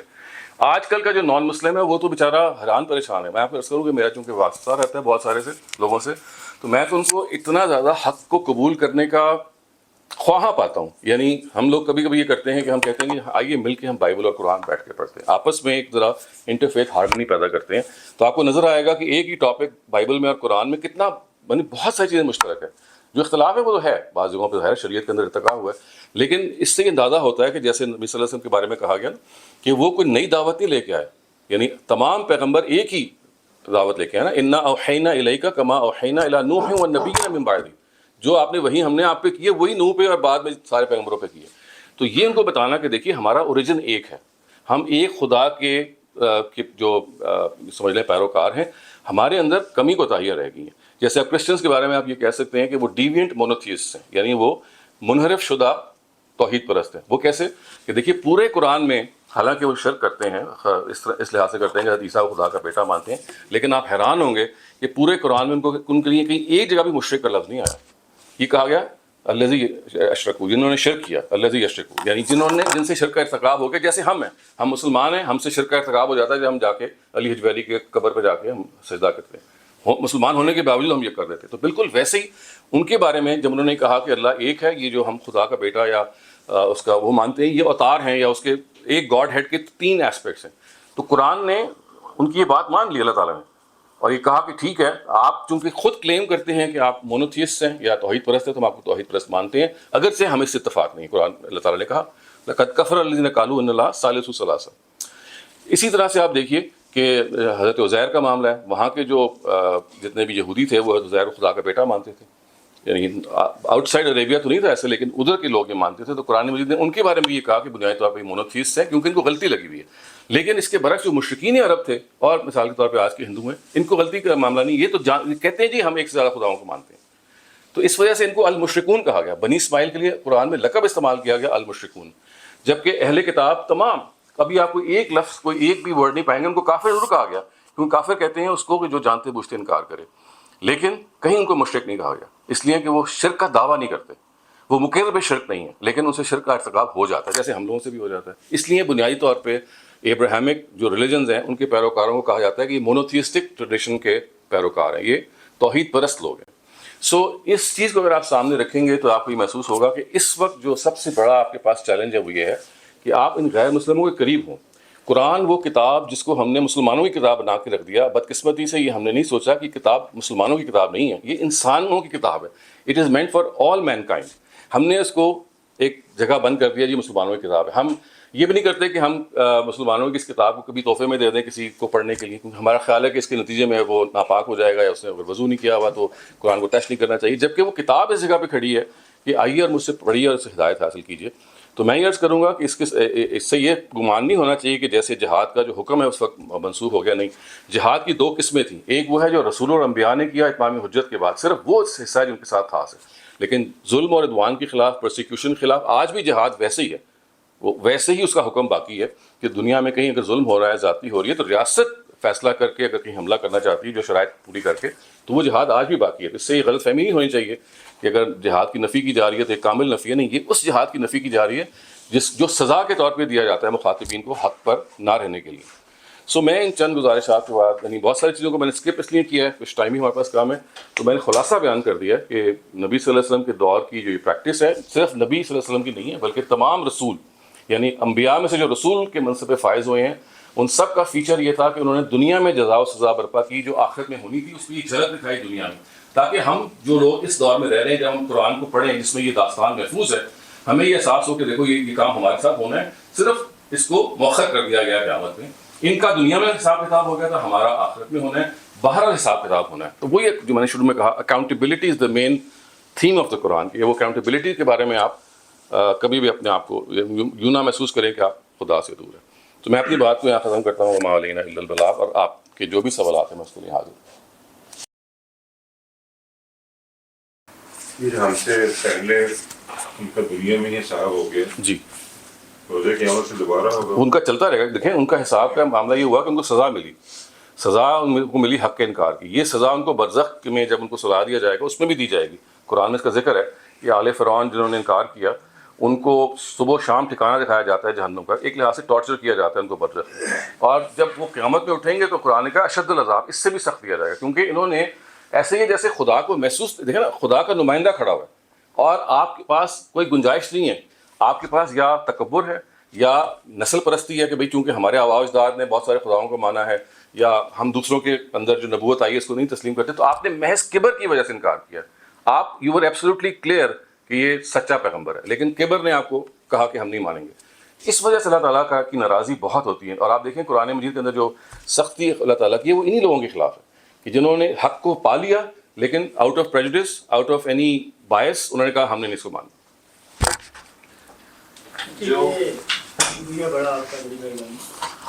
یہ نقطہ نظر جو ہے صاحب نے بڑا زیادہ تفصیل کے ساتھ بیان بھی کروایا ہوا اور ہم بھی طالب علم کی حیثیت سے اس سے متاثر ہوئے. اچھا اب مسئلہ یہ کہیں عام اردو و شنید میں لوگوں سے جب ہم بات کر رہے ہوتے ہیں تو یہ ریفر جب ہم کرتے ہیں تو پیچھے آپ نے درست فرمایا جی کہ جو میڈیا جو کہ رسالت کے منصب پر فائز تھے ان کے ساتھ یہ معاملہ ہے اور وہ جو کچھ آیات کا آپ نے حوالہ کیا لاجیکلی بس ان کو ریلیٹ کریں. اچھا لیکن وہ بین طریقے سے مطلب جس کا حضور زیادہ بہتر ہو. جب نبی پاک صلی اللہ علیہ وسلم کی بعثت ہوئی اور اس کے بعد وہاں تک یہ معاملہ ہو گیا تو اب رہتی دنیا تک کچھ قرآن میں ہمیں ایک واضح انسٹرکشن یا ہدایت ایسی ہونی چاہیے تھی کہ یہ جو کچھ ہم نے کیا ہے یہ ان کے ساتھ جو ہو گیا. وہ آیات سے واضح ہوتا ہے, وہ ایک پڑھا لکھا آدمی یا وہ منطق سے یا لاجک سے جو اس کا شغف ہے وہ تو شاید سمجھ جائے. لیکن عام کام ہمارے یہاں عام علماء ہیں وہ بھی ہم ان کے اخلاص کے اوپر ہم نہیں کر رہے بالکل. لیکن ایک کامن آدمی جو کہ پہلے سے ہی وہ مختلف فرقوں میں جہاں پیدا ہو گیا وہ وہیں بس پیدا ہو گیا, بڑا ہوا, مر گیا, ان کو سمجھانے کے لیے وہ بڑی واضح طریقے سے وہ عام سی دلیل سے تو متاثر ہو جاتا ہے. یہ کرتے ہوئے اس کو تھوڑا سی مشکل پیش ہے. اس کے بارے میں ہاں دیکھیں آپ نے صحیح کہا کہ اس کی میں آپ کو وجہ یہ بتاتا ہوں کہ چونکہ ایک صدیوں کا تعامل ہے, ایک صدیوں کا مومنٹم ہے جس میں ہماری جو فقہ کا ڈھانچہ بنا وہ یہی تھا کہ بھئی ہم نے غیر مسلموں کو فتح کرنا ہے اور غیر مسلموں کو زیر نگین لے کے آنا ہے اور جہاد کرنا ہے اور ان سے دوستی نہیں کرنی. تو یہ آپ سمجھیں آپ جب پیدا ہوتے ہیں نا ایک ماحول آپ کو ملتا ہے, وہ امپرسیپٹیبلی آپ کو نہیں پتا ہوتا لیکن وہ آپ کے اوپر ایک تہ چڑھا رہا ہوتا ہے. تو یہ مشکل وہ مشکل ہے کہ آپ جس ماحول میں پیدا ہوئے ہیں اس میں صدیوں اس کے پیچھے ایک چیز ہے کہ بھئی یہی تو کرنا ہے, یہی تو کرنا ہے. اب سڈنلی ایک اگر قرآن کی ایک دوسری رخ سامنے آتا ہے تو اس کو ہضم ہوتے ہوئے بھی اور سمجھتے ہوئے بھی پہلے انٹیلیجنس سے ہی سمجھے گی, پہلے آپ کی طرح کے ذہین لوگ ہی اس کو پہلے سمجھیں گے اور وہ ٹریڈیشن بنے گی, وہ ایک کاؤنٹر نیریٹو بنے گا, وہ ایک جوابی بیانیہ پہلے بنے گا, آہستہ آہستہ لوگ اس کو ہضم کریں گے, پھر یہ ٹرکل ڈاؤن ہوگا. تو اس وجہ سے میں آپ کو یہ کہتا ہوں کہ مجھے جو اللہ تعالیٰ سے مطلب جو ایک توقع اور امید ہے وہ یہ ہے کہ دیکھیں ہمارا اصل مقصد کیا ہے, حق کی تلاش. اس حق کی تلاش میں اگر آپ نکل کھڑے ہوئے ہیں تو اگر آپ غلط بھی پہنچ گئے تب بھی جیسے نبی صلی اللہ علیہ وسلم نے کہا نا کل مجتہد و یخطی و یصیب, یعنی ایک کوشش کرنے والا غلطی بھی کر سکتا ہے اور صحت بھی کر سکتا ہے. غلطی کرنے میں بھی ایک اجر ہے اور اگر صحت سے جائے گا تو 2 اجر ہے. تو ہمارا مقصد تو حق کی تلاش ہے, ہمیں حق کی تلاش میں سرگرم رہنا چاہیے. اس سرگرمی میں اگر غلطی بھی ہو جائے, جیسے میں سمجھتا ہوں کہ جو ہمارے اسامہ بن لادن اس طرح کے لوگ ہیں, یعنی انہوں نے حق کی تلاش کا جو بھی طریقہ اختیار کیا ہوگا, مجھے کوئی شبہ نہیں ہے کہ انہوں نے سنسیئرلی اس کام کو کیا, لیکن بہرحال وہ ایک ایسی جگہ پہ پہنچ گئے جہاں پہ ہم دیکھ رہے ہیں کیا ہوا. سو یہ ہماری ذمہ داری صرف یہ ہے کہ ہم کہیں ایسا تو نہیں کر رہے کہ ہم حق کی تلاش میں متساہل ہو گئے ہیں, ہم اتنے زیادہ جیسے کہتے ہیں نا کہ اپنے اوپر ہم پابندیاں نہیں لگا رہے. دیکھیے دنیاوی علوم میں تو ہمارے اندر ایک کیوروسٹی ہے, لیکن مذہبی علوم کے اندر اگر ہم تھوڑا سا رویہ اختیار کر لیں کہ اگر کوئی اختلافی آراء سامنے آ رہی ہیں, دیکھیں 25-30 ہی مسئلے ہیں اس وقت مذہبی کے بڑے بڑے اختلافی, تو ان میں ہم تھوڑی سی کمپیریٹیو اسٹڈی کر لیں گے, دیکھ لیں گے بھئی مختلف لوگ کیا کہتے ہیں اور یہ دیکھیں گے کہ کس کا استدلال مضبوط ہے. کیونکہ آپ اللہ کے آگے آنسریبل ہیں آپ کی سمجھ کے مطابق, آپ اس استدلال کا کمپیریٹیو اسٹڈی کر سکتے ہیں in spite of the fact that you not a scholar. لیکن یہ ایسے ہی جیسے 2 ڈاکٹرس کے درمیان, میں ڈاکٹر نہیں ہوں لیکن میں اپنے بچہ بیمار ہوتا ہے تو میں ایک پیڈیاٹریشن کے پاس جاتا ہوں, مجھے پتہ چل جاتا ہے یار یہ زیادہ بات معقول کہہ رہا ہے, حالانکہ میں ڈاکٹر نہیں. بالکل ایسے ہی اگر آپ عالم نہیں ہیں تب بھی آپ 2 علماء کے درمیان اگر کوئی گفتگو ہو رہی ہوتی ہے تو آپ کو محسوس ہوتا ہے کہ بھئی فلاں کا وزن زیادہ ہے, تو آپ اس کے مکلف ہیں. سو خدا کی طرف سے یہ چھوٹ بھی ہے آپ کو کہ اگر آپ کو پوری بات آپ وضو پر نہیں بھی آئی لیکن آپ نے کوشش کی ہے, آپ نے کوتاہی نہیں کی, آپ متساہل نہیں ہوئے, آپ متکبر نہیں ہوئے, لیکن آپ کے اندر ہیوملٹی رہی, آپ کے اندر عاجزی رہی ہے. آپ نے کہا بھی میں اپنی سمجھ کے مطابق چل رہا ہوں, میرے سے غلطی ہو سکتی ہے لیکن میں جان بوجھ کے غلطی نہیں کروں گا. یہ وہ شخص ہے جو بندہ مومن ہے, یہ اللہ کو بہت پسند ہے. یہ غلطی بھی کرتا ہے تو اللہ تعالیٰ اس کو چوم لیتے ہیں. تو کہتے ہیں کہ میں اس کی غلطی کے لیے منتظر ہوں کہ وہ اگر اس سے غلطی ہوتی ہے تو وہ پلٹے اور میں اس کے لیے چشم بھرا ہوں. اس میں ایک تھوڑی سی جو بات مزید اس میں ایڈ کرنے والی ہے کہ ہمارے ہاں مذہبی طبقے کے اندر یہ جو تفاخر کا عنصر ہے اس نے بھی ایک بہت بڑا پرابلم کریٹ کیا، یعنی اتقاء کا کہ چونکہ ہم بارش ہو گئے ہیں اور امامہ ہم نے پہن لیا ہے، اور چونکہ ہمیں کچھ قرآنی آیات بھی زبانی یاد ہے، تو ایک لوگ اچھا میں آپ کو یہ عرض کروں کہ یہ صرف ہمارے مذہبی لوگوں میں نہیں ہے، یہ ہمارے دنیاوی لوگوں میں بھی ہے. دیکھیے یہ ہمارا نیشنل کریکٹر ہے، یہ ہمارا ایک نیشنل ہے کہ ہم اصل میں دوسرے کو اپنے سے کمتر سمجھتے ہیں، یا اس سے ہم نے سیلف رائٹسنس کہ میں ٹھیک ہوں تم غلط ہو. تو مذہبی لوگوں میں یہ نمایاں ہو جاتا ہے اس لیے کہ وہاں ہم توقع کم کرتے ہیں. لیکن حقیقت میں میں انجینئر رہا ہوں اپنی زندگی میں، کسی انجینئر سے اگر بات کروں نا کہ یہ فلاں عمارت تو وہ اس میں یہ غلطی ہے، تو وہ کہے گا جی یہ تو جس نے پچھلے بنائی تھی نا اس کا تو ڈگری ثابت نہیں ہے، تو اس کو پتہ ہی کچھ نہیں ہے. تو وہی جو ہم تنقید مذہبی لوگوں پہ کرتے ہیں کہ ان کے ہاں آپس میں اختلافات ہیں اور بڑھ جاتے ہیں، آپ کو وہی دنیاوی لوگوں میں ملے گا ہمارے. تو آئی وڈ سے کہ یہ ہماری جو ہے نا تعلیم، اس کا تعلق تربیت سے ہے کہ آپ یہ بات ٹھیک ہے آپ کی کہ وہ دوسرے لوگوں میں، لیکن اس کا وہ انٹرنل فیکٹر جو ہے وہ اتنا متشدد نہیں ہے. اگر یہاں پہ تو مارنے مرانے کی بات کی، جی ہاں، میں اس کا نتائج اتنے سخت نہیں ہیں اس پہ. لیکن دیکھیں جیسے آپ یہ کہہ رہے ہیں، اگر ہمارے اندر تعلیمی نظام کے اندر دیکھیں یہ تبدیلی پیدا کر جائے کہ علم بعد میں ہے، پہلے ہیں علم سیکھنے کے آداب، یہ ہے جو ضروری چیز ہے. علم کے آداب کیا ہیں؟ اختلاف کرو سلیقے کے ساتھ. دوسرا آدمی اگر خدا کو نہیں بھی مانتا تو انسان ہے نا، اللہ تعالیٰ اس کو مہلت دی ہوئی ہے، تو آپ کون ہوتے ہیں؟ آپ اپنی بات کو پیش کریں اس کے سامنے، اپنا استدلال پیش کریں، اس کو موقع دیں. نہیں سنتا تو آپ کا کام نہیں ہے اس کو زبردستی رستہ لے میں مسیطر والی بات ہے. اچھا سوری، بڑا خوبصورت لیکچر اور خوبصورت ڈیبیٹ. بس ایک دو اس کے حوالے سے مزید کوشچن کہ ہم یقیناً قرآن مجید نے بنی اسماعیل کے بارے میں یہی بات کی ہے، لیکن بنی اسماعیل بھی تو اپنی اصل میں توحید پرست تھے. ایک ٹائم آیا نبی صلی اللہ علیہ وسلم اس کو پہلے اور اس کے بعد وہ شرک پھیلا. اور کیا صرف یہی وجہ ہے کہ ان کے اندر شرک پھیل گیا ہے، یا اس کے ساتھ اللہ تعالیٰ کا غصہ کے ساتھ اس وجہ سے بھی زیادہ ہے کہ انہوں نے خانہ کعبہ پر قبضہ کر لیا اور جو توحید کا مرکز تھا؟ دیکھیں وہ تو یہ تو مزید انگیخت کیا نا، جسے کہتے ہیں جلتی پہ تیل والا کام ہے. کہ ایک بنیادی طور پہ تو جب کعب بن لوئی کے زمانے میں بت وغیرہ آئے ہیں، انہوں نے خانہ کعبہ میں بت رکھ دیے، 360 بت رکھ دیے، اور اس کے ساتھ ساتھ وہ خانہ کعبہ کے پروہت بھی تھے. لیکن یہ تو آپ سمجھ لیں اس کا کانسیکوینس ہے کہ اس نے اس چیز کو بڑھا دیا. لیکن شروع یہاں سے ہوا کہ انہوں نے دیکھیں اللہ تعالیٰ کیا کہتے ہیں، یہ کہتے ہیں کہ شرک جو ہے یہ افتراء ہے، یعنی افتراء اللہ ہے. کہ یہ آپ کے پاس میں ہوتا آپ کو بتاتا کہ میں اللہ ایک سے زیادہ ہے، آپ نے کہاں سے دلیل پکڑ لی؟ تو اللہ تعالیٰ اس لیے کہتے ہیں کہ میں شرک کو معاف نہیں کروں گا، باقی سب کو معاف کر دوں گا، بیکاز یہ میرے پہ اتہام ہے. تو اس وجہ سے جو سزا اصل میں جس کے مستوجب وہ ٹھہرے، اور بھی جو مہذب قومیں ہیں، قوم لوط سے آپ شروع کر لیں یا قوم شعیب سے، اس سے پہلے قوم نوح سے، تو بنیاد اس کی وہی ہے کہ شرک. باقی چیزوں نے کمپاؤنڈ کیا ہے. قوم شعیب کے اندر کمپاؤنڈڈ تھی ناپ تول کے معاملے میں، قوم لوط میں کمپاؤنڈڈ تھی ہم جنس پرست تھی. اسی طرح سے مختلف قوموں کی سمجھ لیجیے کہ کچھ نہ کچھ ایکسٹرا چیزیں تھیں جس نے اس کو مزید انگیخت کر دیا. لیکن بنیاد جو سزا کی ہے ہر جگہ آپ کو نظر آئے گا. اگر آپ سورہ اعراف خاص طور پر پڑھیں تو وہاں سورہ اعراف میں سارے پیغمبروں کو ایک ایک کر کے انہوں نے بیان کر دیا. ہر جگہ یہ کہا گیا کہ ما لکم من الہ غیری، یہ تمہیں کیسے پتا کہ تمہارے علاوہ کوئی خدا ہے؟ میں انی علی بینۃ من ربی، پیغمبر یہ کہتا ہے کہ میں اللہ تعالیٰ کی طرف سے ایک واضح میزان اور ایک سائن پہ کھڑا ہوں، میں اس کا آپ کو پتہ بتاؤں گا. تو آپ کو لگائے گا کہ قرآن مجید کا جو اصل مسئلہ ہے وہ شرک ہے، کہ وہ چاہتا ہے کہ اس کی بے خونی کی جائے. اسی وجہ سے آپ دیکھیے کہ معمولی سی مینیفیسٹیشن بھی اللہ تعالیٰ چاہتے ہیں کہ اس کی نہ ہو، کہ سورج غروب ہو رہا ہے یا طلوع ہو رہا ہے اب نماز نہ پڑھیں. اس لیے کہ مشرک قومیں، اور آج بھی میرا خیال تھا کہ شاید یہ قومیں ختم ہو گئی ہیں. مجھے ملیشیا میں جا کے اندازہ ہوا کہ بعض چینی قومیں جو ہیں ان کے جو گروہ ہیں وہ سورج کی ابھی بھی پرستش کرتے ہیں. سو اللہ تعالیٰ نے اتنا، بلکہ صرف یہ کہا گیا کہ خانہ کعبہ میں آپ جب آپ مکے میں ہوں تب یہ استثناء ہے، کیونکہ وہاں تو آپ کوئی امکان نہیں ہے، ورنہ دنیا میں آپ جہاں کہیں بھی ہیں سن رائز اور سن سیٹ چونکہ مشرق قوم ہے، حالانکہ آپ کہہ سکتے ہیں کہ اب تو نہ ہونے کے برابر ہے، لیکن چونکہ ایک ذرا سا دروازہ کھولیں گے تو وہ چوڑا ہو جائے گا. تو اللہ تعالیٰ نے اتنی زیادہ اس کے بارے میں کی کہ نہیں، یہ شرک کا معاملہ ختم ہونا چاہیے. تو خدا کے جب سمجھیں قرآن جب نازل ہوا ہے، اور قرآن سے پہلے جس دنیا کا جو اصل منترا تھا وہ شرک تھا، اور قرآن مجید نے سب سے بڑا کمال کیا وہ یہی تھا کہ اس منترے کو تبدیل کیا اور وہ توحید کی طرف لے کے آیا. تو یہ شرک سے توحید کی طرف وہ یوں سمجھ لیں ٹرانزیشن ہے جس کو قرآن نے ٹارگیٹ کیا. اسی وجہ سے آپ دیکھیے میں چونکہ جلسے کو بہت پڑھاتا ہوں تو وہ ان کا ایک بڑا مسئلہ ہوتا ہے. وہ کہتے ہیں جی آپ ہمیں قرآن پڑھا رہے ہیں، اس میں کئی بہت زیر بحث ہیں، کئی بنی اسماعیل کی پریکٹس ہے، یا آپ نے کہا اپنے جانوروں کے وہ نہیں کاٹنے والا، تو یہ اس سے ہماری کیا ریلیونس ہے؟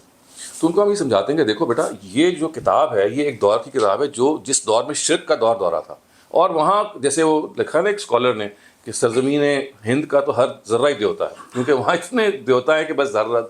تو بالکل ایسے ہی تھا کہ اگر آپ کی آنکھ کھلی ہوتی نا، آپ اس وقت جی رہے ہیں توحید کے دور میں، آپ کو اندازہ نہیں ہے کہ توحید نے آپ کے لیے کیا کمال پیدا کیا. قرآن میں جس دور میں نازل ہوا وہاں پہ تو ایسا تھا کہ جیسے شرک کے علاوہ کوئی مذہب ہی نہیں ہے.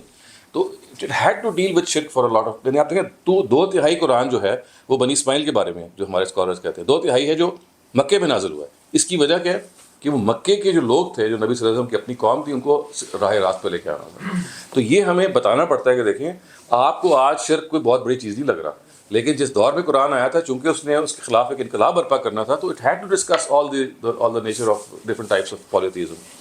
تو یہ سمجھانا پڑتا ہے، بتانا پڑتا ہے. پھر بتانا پڑتا ہے کہ شرک کی اقسام ہے، اہل کتاب کا شرک کس قسم کا ہے، اس طرح سے مشرکین کا شرک کس قسم کا ہے. اور ہم بعض دفعہ شرک کر لیتے ہیں، وہ خفی ہوتا ہے، بعض دفعہ جلی ہوتا ہے، بعض دفعہ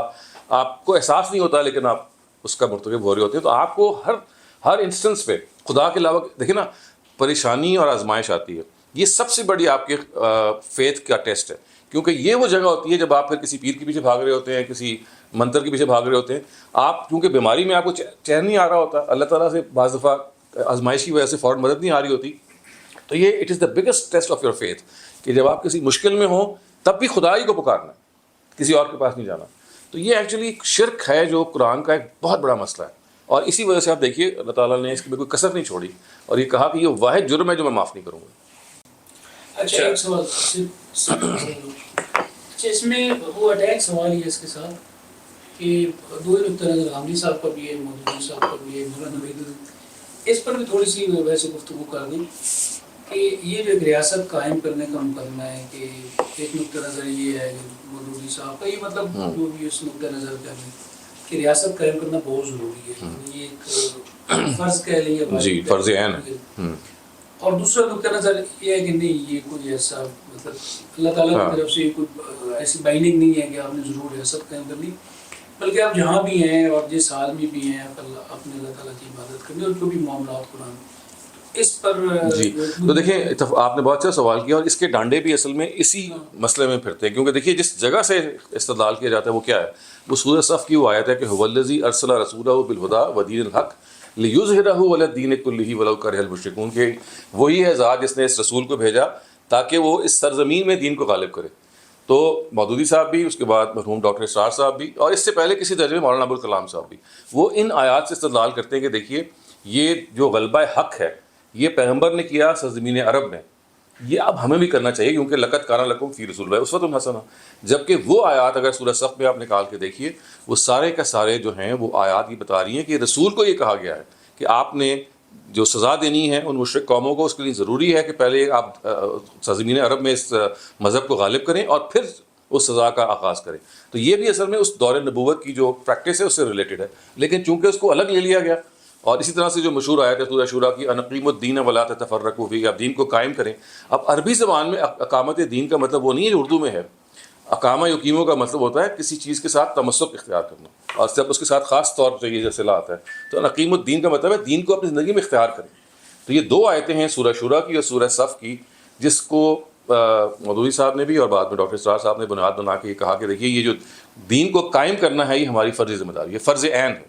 جبکہ ان دوسری جگہ پہ تو صرف اتنا کہا گیا کہ آپ نے دین اختیار کرنا ہے، ان اقیموا الدین، اور یہاں یہ نہیں کہا گیا کہ آپ نے کوئی اسلامی انقلاب لے کے آنا ہے یا مثال کے طور پہ دین قائم کرنا ہے، بلکہ رسول کا مشن بتایا جا رہا ہے اسی کو، جیسے میں نے ابھی ایکسپلین کیا. لیکن جو اس میں جو دوسری بات سمجھ میں آتی ہے وہ یہ ہے کہ ہم اپنی انفرادی اور اجتماعی زندگی میں سب چاہیں گے کہ بھئی ہم جس ملک میں رہ رہے ہیں وہاں پہ اسلام کا دورہ ہو، ہمارے قوانین اسلام کے مطابق ہوں. تو اس کے لیے ضروری ہے کہ جس ملک میں آپ رہ رہے ہیں اس کے حالات کے لحاظ سے آپ جد و جہد کریں. جب جمہوری ملک میں رہ رہے ہیں تو وہاں اس لحاظ سے جد و جہد کر کے آپ اس جگہ پہ آئیں کہ آپ حکمرانوں کی آپ صف میں اگر شامل ہو سکتے ہیں تو آپ ہوں، اور تاکہ اگر آپ قوانین کو تبدیل کرنا چاہتے ہیں تو اس کا وہ رستہ بتا دیا گیا. لیکن یہ جو ہے کہ آپ کو کہا گیا کہ آپ فرض عین ہے، یہ اس کی کوئی بنیاد نہیں قرآن مجید. جو آپ نے تھیسس اپنا پیش کیا جو سورہ سجدہ کی آیت ہے کہ ہم آپ کو چھوٹے عذاب دکھائیں گے، ہاں وَلَنُذِيقَنَّهُم مِّنَ الْعَذَابِ الْأَدْنَىٰ دُونَ الْعَذَابِ الْأَكْبَرِ، تو یہ اس سے آپ کہتے ہیں کہ اس کی یہ وہ ہیں، یعنی وہ دون العذاب الاکبر سے مراد وہ آخرت کا عذاب ہے. یعنی کہا یہ جا رہا ہے قریش کو کہ جو آپ پہ بڑا عذاب آنے والا ہے اس سے پہلے جھنجھوڑنے والے ہم چھوٹے چھوٹے آپ کو عذاب دیں گے. جیسے دیکھیں قریش پہ قحط آیا، ان پر بہت ساری اور مشکلات پیش آئیں. تو یہ کہا جا رہا ہے کہ جو آپ کو اس وقت اس طرح کی مشکلات پیش آتی ہیں یہ اس بڑے عذاب سے پہلے تاکہ آپ سنبھل جائیں. یہ اس لیے پیش آتا ہے. میں اسی آیت کو آپ کی اس ساری چیز سے ریلیٹ کر رہا ہوں کہ اگر ہم انسانی تاریخ کو دیکھیں اور تو جو چھوٹے عذاب ہیں وہ پیچھے والے ہم لے لیں اور پھر جو بڑا آنے والا وہ کیا نہیں، اس کا خاص سے آپ کو سبق ہے. آپ اس آیت کو نکال کے دیکھیں نا، وہ مخاطب وہاں پہ قریش، ان کو بتایا جا رہا ہے کہ آپ کی آخری تنبیہ سے پہلے آپ کو چھوٹی چھوٹی تنبیہات کی جا رہی ہیں، لیکن اصل میں بات صحیح ہے. یعنی اصلاً اگر آپ اس آیت سے ہٹ جائیں تو کامن سینس کی آبزرویشن یہی ہے کہ اللہ تعالیٰ جو ہیں وہ تنبیہ کرتے ہیں تاکہ آپ کسی بڑی چیز سے بچ جائیں. وہاں وہ آیت کا سیاق و سباق خاص طور سے ان کو مخاطب کیا گیا. دوسری آل فرعون پہ مختلف چھوٹے چھوٹے عذاب آتے رہے اور پھر بڑا، جیسے ایک بڑا عذاب پھر بعد میں. دوسری چیز جو میں ایک انڈیویجول لیول پہ سمجھنا چاہ رہا ہوں کہ قوت نافذہ کی ہم بات کرتے ہیں کہ اگر آپ نے کوئی چیز سیکھ لی، آپ نے کوئی کانسیپٹ آج سیکھ لیا، تو ہم یہ اس کے اوپر، یہ ہمارا ایک جنرل جو ہے نا طریقہ کار ہے کہ ہم اس کو قوت نافذہ کے تھرو اسٹیبلش کرنے کی کوشش کرتے ہیں. کوئی بھی ایک چیز ہو، ہم اس کو فیملی لیول پہ کریں، آرگنائزیشن لیول پہ کریں یا ملک کی سطح پہ کریں. تو مجھے لگتا ہے کہ یہ ہماری تعلیم کا بھی فقدان ہے اور ہماری جو پرسیپشن کا بھی فقدان ہے. اور سب سے امپورٹنٹ چیز، ہم نے تعلیم کو ایسے کانٹینٹ لیا، ہم نے صاحب علم سے نہیں حاصل کیا، تو اس سے یہ شاید فقدان پیدا ہوا کہ اب ہم ہر چیز کو زور لگاتے ہیں. بالکل ایسے ہی دیکھتے ہیں کہ بھی ہم نے اب اس کو دیکھیں، زور ہمیشہ پریونٹیو ہوتا ہے کہ کسی غلط چیز سے روکیں. اصل میں اگر آپ نے مثبت کام کرنا ہو تو وہ ہے ہی تعلیم کے ذریعے سے. اگر آپ نے اپنی بہن کو دین سمجھانا ہے، اپنی بیٹی کو سمجھانا ہے، اپنی والدہ سے مخاطب ہیں یا اپنے کولیگ سے ہیں، تو آپ اس کے اندر وہ دائی کا ایک درد پیدا کیجیے. اس کو بتائیے کہ بھائی میں تمہارے ساتھ ایک دردمندی سے ایک بات کو پیش کر رہا ہوں، میں یہ نہیں چاہتا کہ تم میری بات زبردستی مان لو، میں تو آپ کو غور کرنے کی دعوت دے رہا ہوں. پیغمبر بھی یہی کرتے رہے. دیکھیں وہ جو عذاب آئے ہیں وہ اللہ میاں نے کا کام ہے، ورنہ پیغمبر کو کہا گیا کہ انما انت مذکر لست علیہم بمسیطر، آپ کا کام یاد دہانی کرنا ہے، آپ دروغہ نہیں ہے. وہ جو فائنل رزلٹ ہے اللہ تعالیٰ کہتے ہیں وہ مجھ پہ چھوڑ دیں، میں کر دوں گا، آپ کا کام بس حق کو پہنچانا ہے. تو اس وجہ سے ہمیں اصل میں کام یہ کرنا چاہیے کہ اپنے اندر وہ دردمندی پیدا کریں، اپنے اندر وہ عاجزی پیدا کریں، اپنے اندر ایک خلوص محبت پیدا کریں، جس کے نتیجے میں لوگ آپ کے قریب آئیں اور لوگوں کو یہ ایک خوشگوار احساس ہو کہ بھئی ہم سچائی کو پا رہے ہیں، ہم ایک خوشبو ہے جو ہم پھیلا رہے ہیں. اصل میں انفارچونیٹلی مذہبی لوگوں میں یہ کمی ہو گئی ہے کہ وہ جو ایک، نہیں میں یہ نہیں کہتا سب لوگوں میں، بالعموم جو ہے ان کے اندر وہ جو سختی پیدا ہوگی وہ اتنی زیادہ ہے کہ جو نبی صلی اللہ علیہ وسلم کا حلم ہے، ان کی جو برداشت ہے، ان کی جو قوت ہے، ان کی حکمت. میں آپ کو بڑے مزے کا ایک واقعہ سناؤں ان کی حکمت کا، جس سے اندازہ ہوتا ہے کہ دیکھیے ہم کہاں کھڑے ہیں اور پیغمبر کہاں کھڑا تھا. یہ بخاری میں بیان ہوا ہے کہ نبی صلی اللہ علیہ وسلم اپنی ایک زوجہ محترمہ کے پاس، آپ کو معلوم ہے ہر روز چینج کرتے تھے، تو وہ گئے تو جہاں انہوں نے پچھلا دن گزارا تھا تو وہاں سے آپ کو پتہ ہے وہ عرب میں کھیر بنتی تھی جو نبی صلی اللہ علیہ وسلم کو بہت پسند ہے. تو وہ جو پچھلی زوجہ تھیں انہوں نے وہ مٹی کے پیالے میں وہ کھیر نبی صلی اللہ علیہ وسلم کو پیش کر دی، اپنے غلام کو کہا کہ ان کو پیش کراؤ. اب جب وہ گئے تو جہاں وہ ٹھہرے ہوئے تھے تو وہ جو زوجہ محترمہ ہے وہ بڑی عرب کے اندر تو ہوتی ہے بڑی، انہوں نے کہا یہ باری میری ہے، یہ محترمہ بھیج رہی ہے. جب ان کی باری تھی اس وقت کھلا دیتے تو انہوں نے پیالہ پکڑا، پٹاخ کر کے زمین میں مارا اور چور چور ہو گیا. اب یہ ایک بڑا مسئلہ تھا. تو آپ دیکھیں پیغمبر صلی اللہ علیہ وسلم نے کیا کیا، انہوں نے ایک تازہ پیالہ لیا، طاق میں پڑا ہوا تھا اسی طرح کا، اور یہ اس کو کہا یار یہ واپس یہ جا کے دے دینا، اور کچھ نہیں کہا، تاکہ ان کو یہ احساس ہو کہ بھئی کھیر لے لی گئی ہے. نہ ان بیوی کو کچھ کہا نہ ان کو کہا، بس ایک ایکشن کیا کہ بھئی یہ لے لو اور یہ جا کے دے دینا. تو یہ حکمت ہے پیغمبر کی جو آپ سیکھتے ہیں اور آپ اش کر اٹھتے ہیں. احادیث کا سب سے بڑا کنٹریبیوشن یہ ہے کہ نبی صلی اللہ علیہ وسلم کے اجتہادات، ان کی جو پرسنالٹی. مجھے ہمیشہ جس کا دل چاہتا ہے، میں نے بہت کھنگالا کہ سیرت کا لٹریچر ایسا بننا چاہیے جو نبی صلی اللہ علیہ وسلم کے کردار و اخلاق کو پورٹرے کر رہا ہو. جہاں میں نے جتنی بھی ایسی روایتیں میں نے دیکھی ہیں وہ زیادہ تر یا تو وہ ضعیف روایتوں سے نبی صلی اللہ علیہ وسلم کا ایک بنا دیتے ہیں پکچر. ابھی تک کوئی ایسی سیرت کی کتاب میری نظر نہیں گزری کہ جو نبی صلی اللہ علیہ وسلم کے کردار کو اس طرح سے واضح کر رہی ہو کہ جس میں احادیث بھی اوتھینٹک ہوں، اور وہ جیسے کہا نا کہ کانا خلق القرآن، جو حضرت عائشہ نے کہا ہے، یا انک لعلی خلق عظیم، وہ اخلاق ہے جو واضح ہو. اور آپ دیکھیے کہ وہ واضح ہوگا تو پھر ہے، اور جس نے لوگوں کے دلوں میں گھر کیا وہ یہی ہے. ابو سفیان کو آپ دیکھیے کہ جب وہ وہاں پہ تھے ہرقل کے دربار میں گئے ہیں، آپ دیکھیے کہ انہوں نے کیا کہا، جو سوال ہرقل نے کیے ان کے سچ جواب دیے. تو ہرقل نے کہا کہ اچھا ہیراکلیس ہے، یہ پیغمبر ہے تمہارے جن کو تم اپوز کر رہے ہو، تو مجھے بھی معلوم ہے کہ میری اپنی کتابوں میں لکھا ہوا ایسے پیغمبر نے آنا ہے. تو یعنی آپ کا دشمن آپ کی تعریف کرے، اس سے بڑی کوئی چیز نہیں ہو سکتی کہ آپ کا ناقد آپ کی تعریف کرے. حضرت خدیجہ جو ہیں، جب وہ پہلی وحی کا واقعہ ہوتا ہے تو کیا کہتی ہیں کہ آپ کو اللہ تعالیٰ رسوا نہیں کرے گا، اس لیے کہ آپ لوگوں کی صلہ رحمی کرتے ہیں، آپ لوگوں کے کام آتے ہیں، آپ لوگوں کی مدد کرتے ہیں. اور اسی کو ہمارے شاعر نے جو کہا ہے کہ نبیوں میں رحمت لقب پانے والا، آگے دیکھیں کیا بیان کیا ہے، قبائل کو شیر و شکر کرنے والا، بد اندیش کے دل میں گھر کرنے والا، یہ ان کا کام ہے. یعنی یتیموں کا والی، ضعیفوں کا مولا، یہ ان کا جو کردار ہے جس نے دنیا کو مسحور کیا، یہ سم ہاؤ بیک گراؤنڈ میں چلا گیا، یہ اس کو نمایاں کرنا۔ ڈاکٹر صاحب آپ نے بڑا اچھا ماشاء اللہ اس کو سمجھا ہے۔ ہم دیکھتے ہیں کہ حضور کے دور میں جب حضور یہ اپنا معاملات کر رہے تھے، تمام حجت کر رہے تھے، اپنی زندگی میں فتوحات بھی ہوئی ہیں اور اللہ کی مدد بھی آئی ہے، جب وہ دنیا تھے، یعنی جو آپ بتا رہے ہیں کہ یہ صرف حضور کی موجودگی میں یہ معاملات ہوں گے خاص ہم کے لیے، جب حضور دنیا سے چلے گئے ہیں تو اس کے بعد ہم دیکھتے ہیں کہ صحابہ کرام فتوحات کر رہے ہیں اور جنگیں لڑ رہے ہیں، جہاد کر رہے ہیں، تو اس سے بھی شاید ہمیں غلط فہمی ہو سکتی ہے۔ بالکل اسی سے ہوئی ہے کہ یہ صحابہ یعنی دنیا میں ابھی موجود نہیں بھی ہیں، تو پھر بھی یہ معاملہ ایسا ہی ہے۔ دیکھیے مولانا وحید الدین خان نے اس کو کہا یہ عرب امپیریلزم ہے،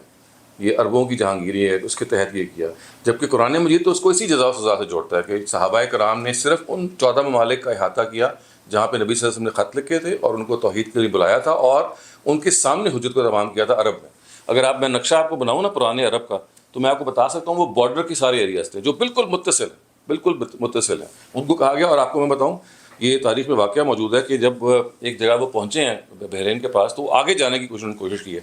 تو حضرت عمر کا پیغام ان کو آیا کہ آپ نے آگے نہیں جانا، کیونکہ اس کے بعد ہم روک دیے گئے ہیں۔ اس کا مطلب ہے صحابہ کو بالکل معلوم تھا کہ انہوں نے کراس نہیں کرنا، ان کو ہندوستان جانے کا بعض، چونکہ وہ قریب آ گئے تھے نا، بالکل انہوں نے کہا تھا آپ نے وہاں کی سرحد پہ آپ نے ہرگز حملہ نہیں کرنا، کیونکہ ہم نے اس سے آگے نہیں جانا۔ تو اس کا مطلب ہے صحابہ کرام ور ایبسلیوٹلی کلیئر کہ بھئی یہ 14 جو جگہ جہاں پہ خط لکھے گئے تھے اور جہاں پہ حجت تمام ہوئی تھی، یہ اصل میں وہ علاقہ ہے جو نبوت کا علاقہ ہے، ہم تو صرف نبی صلی اللہ علیہ وسلم کے کام کا اتمام کر رہے ہیں۔ لیکن لوگوں نے اس کو اس مفہوم میں لیا کہ روم و ایران کو جو طاقت و تاراج کیا گیا ہے، تو اس کا مطلب یہ ہے، کیونکہ دیکھیں نا اس میں کیا تھا، اسلم تسلم، ایمان لاؤ ورنہ تم ایمان لاؤ گے تب تمہیں عافیت ملے گی، ورنہ لڑنے کے لیے تیار ہو جاؤ۔ تو وہ اصل میں جو خط لے کے گئے تھے وہ اس پس منظر میں لکھے گئے تھے، جس پس منظر میں ایک نبی کھڑا ہوا اللہ تعالیٰ کے نمائندے کے طور پر۔ تو لوگوں نے سمجھا کہ یہ اسلم تسلم کا معاملہ اگر انہوں نے کیا ہے تو ہم کیوں نہیں کر سکتے۔ سو یہ وہ ایک سمپلسٹک ویو تھا جس کے نتیجے میں پھر اچھا آپ کو میں ایک اور بات بتاؤں کہ 1924 تک آپ کو اس طرح کا معاملہ ملے گا اور نوعیت کا، کیونکہ اس وقت خلافت موجود تھی ہمارے یہاں، تو خلافت کی موجودگی میں اس طرح کی بہت سارے اسکرمشز ہوتی رہی ہیں۔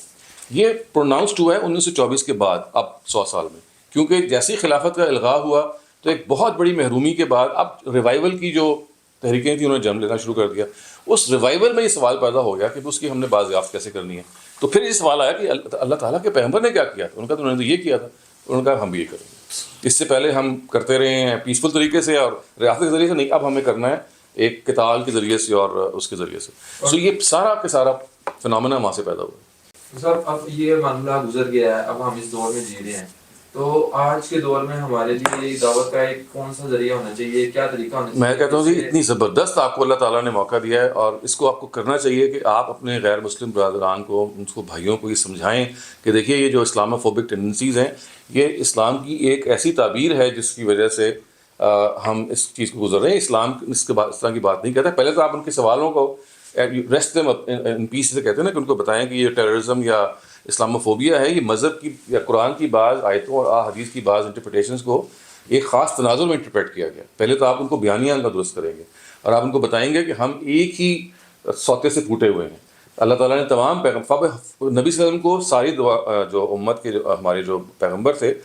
مخاطب کر کے آ گیا، فب ہداہم اقتدے، ان کی ہدایت کی آپ پیروی کریں۔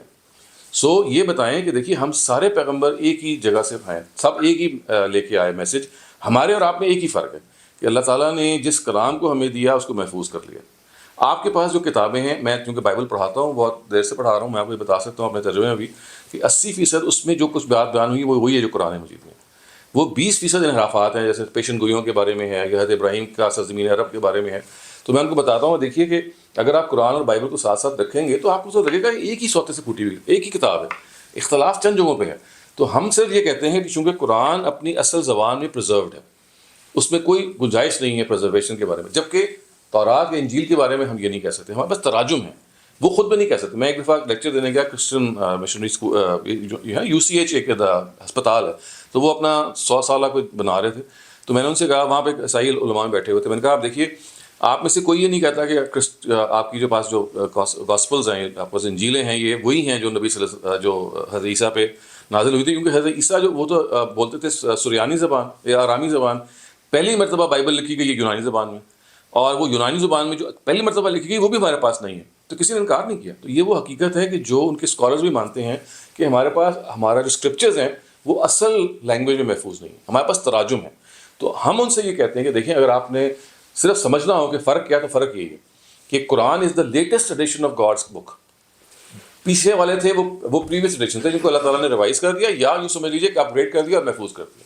بس یہ فرق ہے. اور یہ اگر آپ نے نہیں بھی مانا تو نہ صحیح, ہمارے پاس بہت ساری کامنالٹی, ہم یہ خدا کو ماننے والے ہیں سارے. اور دیکھیں قرآن مجید نے ایک اور بات بھی کہی, انہوں نے کہا کہ بہت سارے اختلافات ہوئے ہیں جو اللہ تعالیٰ قیامت کے دن طے کرے گا. فیما کانوا فیہ یختلفون یوم القیامہ. یعنی تو اس وجہ سے اپنے آپ کو اس جگہ پہ نہ رکھیے کہ آپ نے لازماً مسئلے سارے حل کرنے ہیں. آپ کا کام ہے پیش کرنا اور سمجھانا بتانا, دوسرے کا کام ہے یا ایکسیپٹ کرے گا نہ کرے. یہ بہت سارے میں بتاؤں ایسے اختلافات ہیں جو شاید ہم دنیا میں نہیں ریزالو کر سکتے, تو اللہ میں یہی کریں گے آخرت میں. تو اپنے آپ کو اس ٹھیکیداری کی جگہ سے نا پیچھے لے آنا چاہیے. یہی کلیم جو آپ نے ابھی مطلب جس طرح یہ بات بیان کی ہے کہ ہسٹوریکلی جب ہسٹورینز قرآن کے ٹیکسٹ کو دیکھتے ہیں ہسٹوریکلی, اس میں سے وہ ریولیشن کا پارٹ تو نکال دیتے ہیں نا, اس میں وہ کہتے ہیں جیسے ایک تو ایک کلیم یہ ہوتا ہے کہ اورل ٹریڈیشن سے آیا ہے, اس پہ بھی بڑے سوالات کھڑے ہوتے ہیں کہ اس روایت میں جو چیز جس پہ کنسنسس ڈیولپ ہو گیا وہی فائنل ورژن ہے اورل ٹریڈیشن میں. اور پھر ایک سوال یہ بھی ہوتا ہے کہ یہ ہیومن جنریٹڈ سارا کانٹینٹ ہے ہسٹوریکلی جو اعتراض کرتے ہیں. ہاں ٹھیک ہے, تو اس کلیم کو ہم کہاں پہ رکھتے ہیں؟ وہ یہ تو دیکھیں ایک پورا موضوع ہے. اورل ٹریڈیشن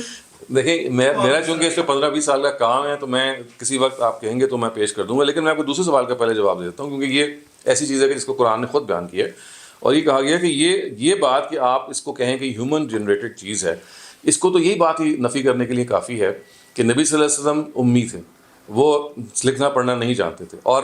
انہوں نے کہا فقط لبثت فیکم عمرا, میں 40 سال تمہارے اندر رہا ہوں, کہیں تم نے مجھے لکھتے پڑھتے بولتے دیکھا ہے. جو لوگ اس طرح کا کلام پروڈیوس کرتے ہیں وہ پہلے سے صاحب علم ہوتے ہیں, وہ کچھ لکھ رہے ہوتے ہیں, کچھ بول رہے ہوتے ہیں, تقریریں کر رہے ہوتے ہیں. میں تو یہ کام ہی نہیں کرتا رہا, میں تو آپ کے سامنے ہوں, اور مجھے کوئی میں وما ہوا الغیب بظنین, میں کوئی غیب کا مشاق نہیں تھا, مجھے کوئی استعفاق نہیں تھا. یہ تو اللہ نے مجھے اس ذمہ داری پہ ڈالا ہے. تو ان کو یہ سمجھایا جائے گا کہ ہیومنلی پاسبل ہے کہ ایک آدمی کی جو ایجوکیٹڈ نہیں ہے وہ سڈنلی ایک ایسی چیز پروڈیوس کرے جس کے بارے میں عرب کے جو فصحا ہیں وہ سجدہ کر دیں. آپ دیکھیں نا لبید نے کیا کہا تھا, عباد القرآن. اسی طرح سے جو ہیں ولید بن مغیرہ, انہوں نے یہ کہا تھا کہ بھئی یہ تو ایسی کتاب ہے جس کو میں آگے تصور نہیں کر سکتا, میں بول نہیں سکتا. وہ بہت بڑے خطیب تھے. تو ایک آدمی جس کی 40 ایئرز آپ کے سامنے ہیں, جس نے کوئی کبھی تصنیف نہیں کی, کیا ایسا ہو سکتا ہے کہ یک بیک اٹھے اور ایک کتاب پیش کر دے؟ تو اسی وجہ سے دیکھیں اس کو نفی کرنے کے لیے وہ کیا کہتے تھے کہ جنوں کا الہام ہے, یہ ان کو جن الہام کرتے ہیں, یہ خود نہیں لکھ سکتے. یہ حالانکہ ان کو پتہ تھا. تو نبوت کی سب سے بڑی دلیل یہ تھی کہ وہ ایک ایسے ان پڑھ شخص پہ قرآن نازل ہوا جو وہ پروڈیوس ہی نہیں کر سکتا تھا. وہ کتاب اپنی نوعیت میں could not have been possible.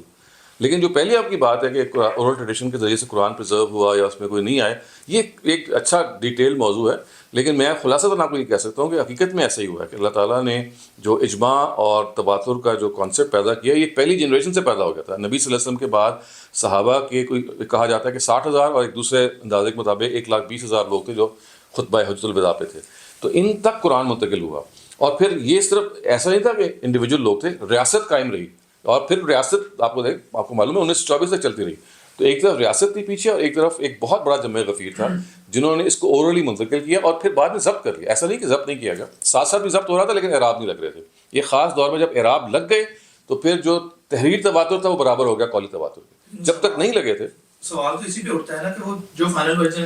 Consensus develop ہوا, دیکھیں وہ ڈیولپ نہیں ہوا. نہیں ڈیولپ کا تو مطلب یہ نہیں کہ جیسے آہستہ آہستہ کر کے ڈیولپ ہوا. نہیں, یہ دور اول میں پہلی پیڑھی میں ہو گیا تھا. نبی صلی اللہ علیہ وسلم نے جتنی بڑی تعداد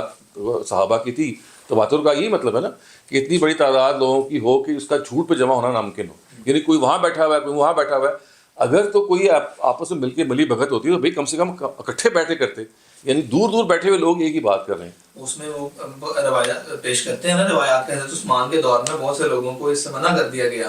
ان کے ورژنس کو مثلا. دیکھیں وہ تو ایک پورا کام ہے. میں نے اپنی کتاب میں بتایا کہ حضرت عثمان کی روایات ہیں وہ بالکل سند کے لحاظ سے ضعیف ہیں, ان کی کوئی توجیہ نہیں کی جا سکتی. وہ زہری اگر آپ کو معلوم ہو تو ان کا شاخسانہ ہے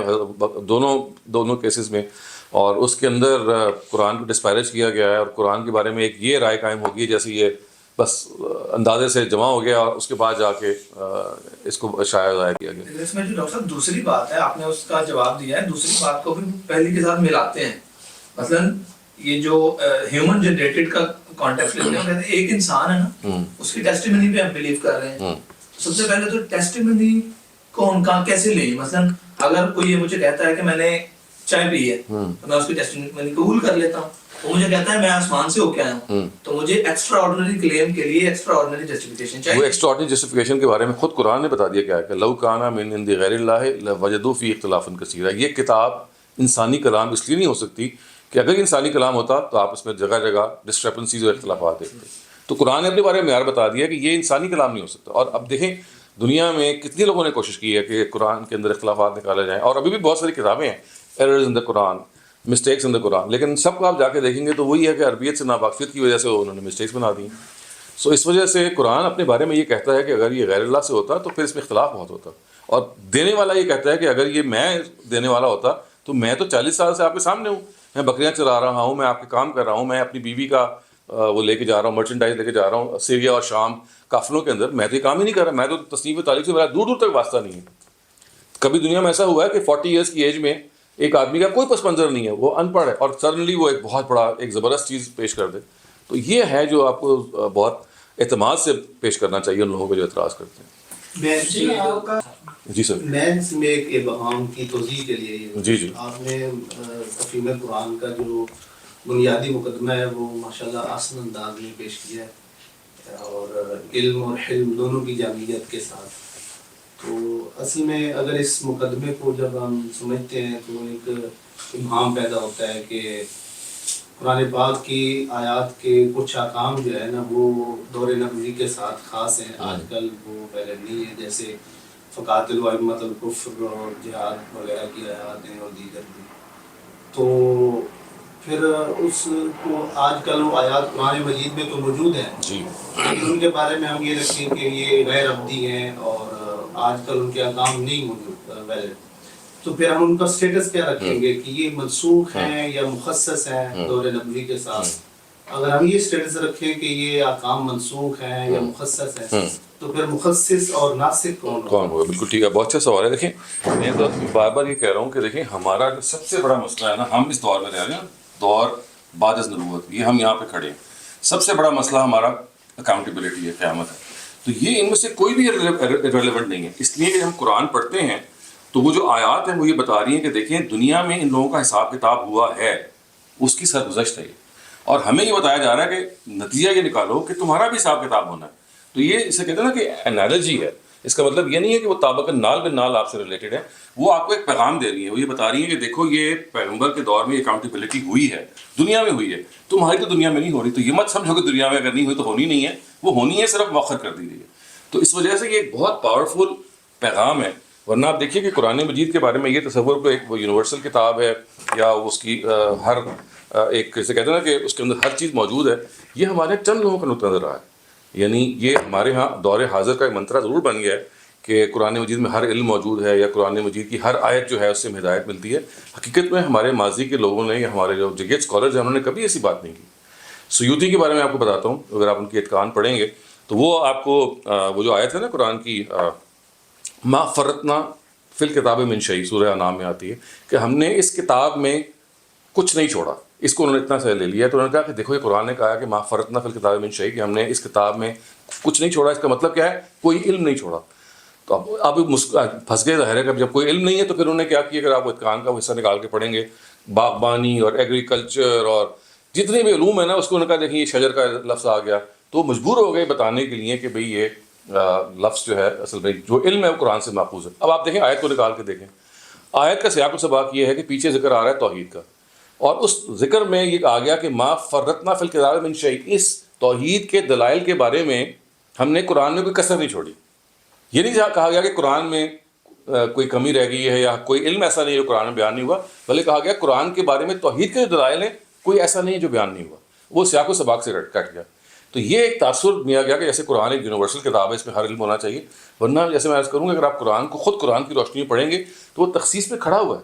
مثال کے طور پہ آپ دیکھیے تہجد کی نماز نبی صلی اللہ علیہ وسلم پر فرض تھی. صدقہ دینا جو ہے, جو بات کرنے سے پہلے وہ نجوہ سورہ مجادلہ بیان ہوا ہے, وہ اسی دور کے لیے خاص تھا. اسی طرح سے جو یہ والا حصہ ہے جس کے اندر آپ نے کہا گیا کہ جب تک اللہ تعالیٰ کہتے ہیں کہ حق واضح نہیں ہو جائے گا آپ ہاتھ نہیں اٹھا سکتے, یا کہا گیا کہ ما کننا معذبین حتی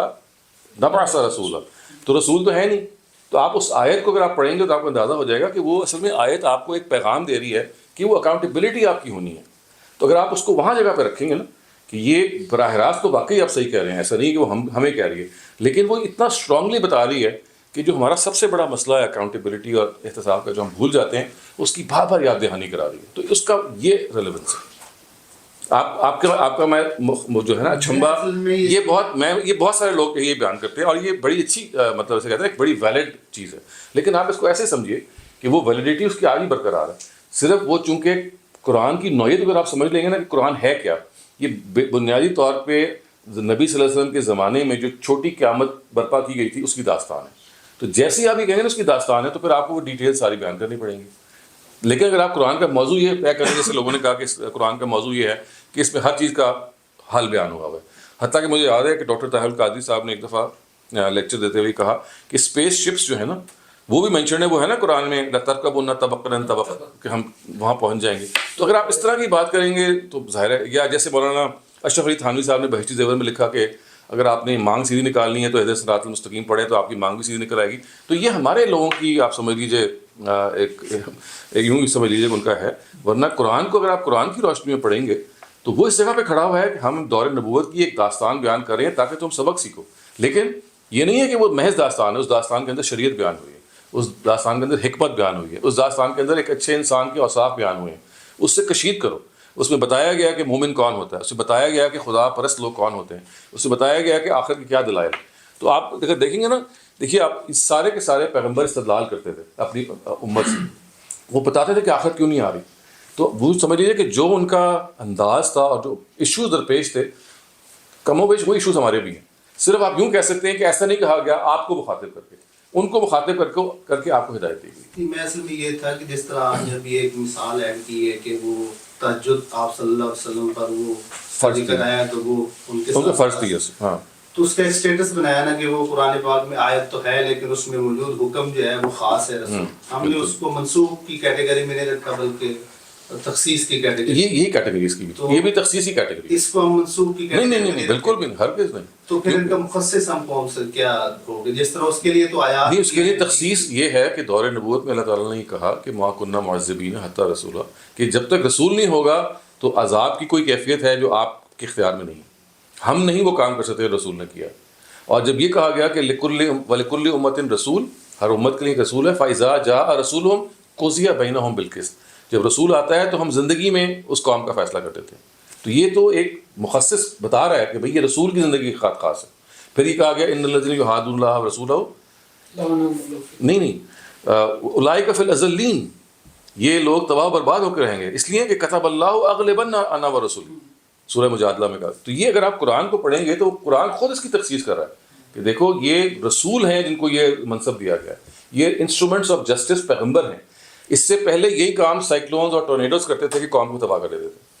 یعنی اس قوم عاد کے معاملے میں جو کام آسمانی عذاب کرتا تھا وہ نبی صلی اللہ علیہ وسلم کے بارے میں کہا گیا کہ آپ کے یعذبہم اللہ بایدیکم، یہ عذاب آپ کے ہاتھوں سے آئے گا. سو اگر آپ صرف ان آیات پہ غور کریں گے تو آپ کو لگے گا کہ قرآن اس تخصیص پہ خود کھڑا ہوا ہے.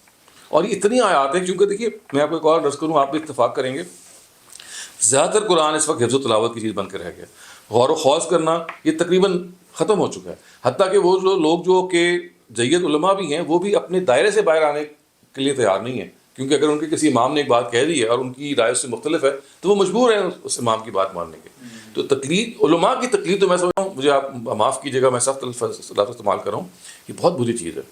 عام آدمی کے لیے تو چلو گنجائش بن سکتی ہے اگر وہ ان پڑھ ہے، لیکن عالم اگر تقلید کرے کہ وہ کہہ جی ابو حنیفہ نے چونکہ یہ کہہ دیا ہے، مجھے تو سمجھ میں نہیں آئی ان کی بات، لیکن میں بلائنڈ ان کو فالو کر رہا ہوں. تو یہاں اللہ تعالیٰ پوچھیں گے کہ آپ کی سمجھ اور تھی اور ان کی سمجھ اور تھی، تو چلیں آپ استدلال کی بنیاد پہ ایک رائے قائم کر سکتے تھے، آپ نے اپنے استدلال کو استعمال نہیں کیا. اس لیے میں سمجھتا ہوں کہ یہ جو آپ سوال کر رہے ہیں اس کی بڑی وجہ یہ بھی ہے کہ ہم نے سمجھ کے قرآن مجید کو اتنا ٹائم نہیں دیا. کیونکہ اگر آپ ٹائم وہ دیں گے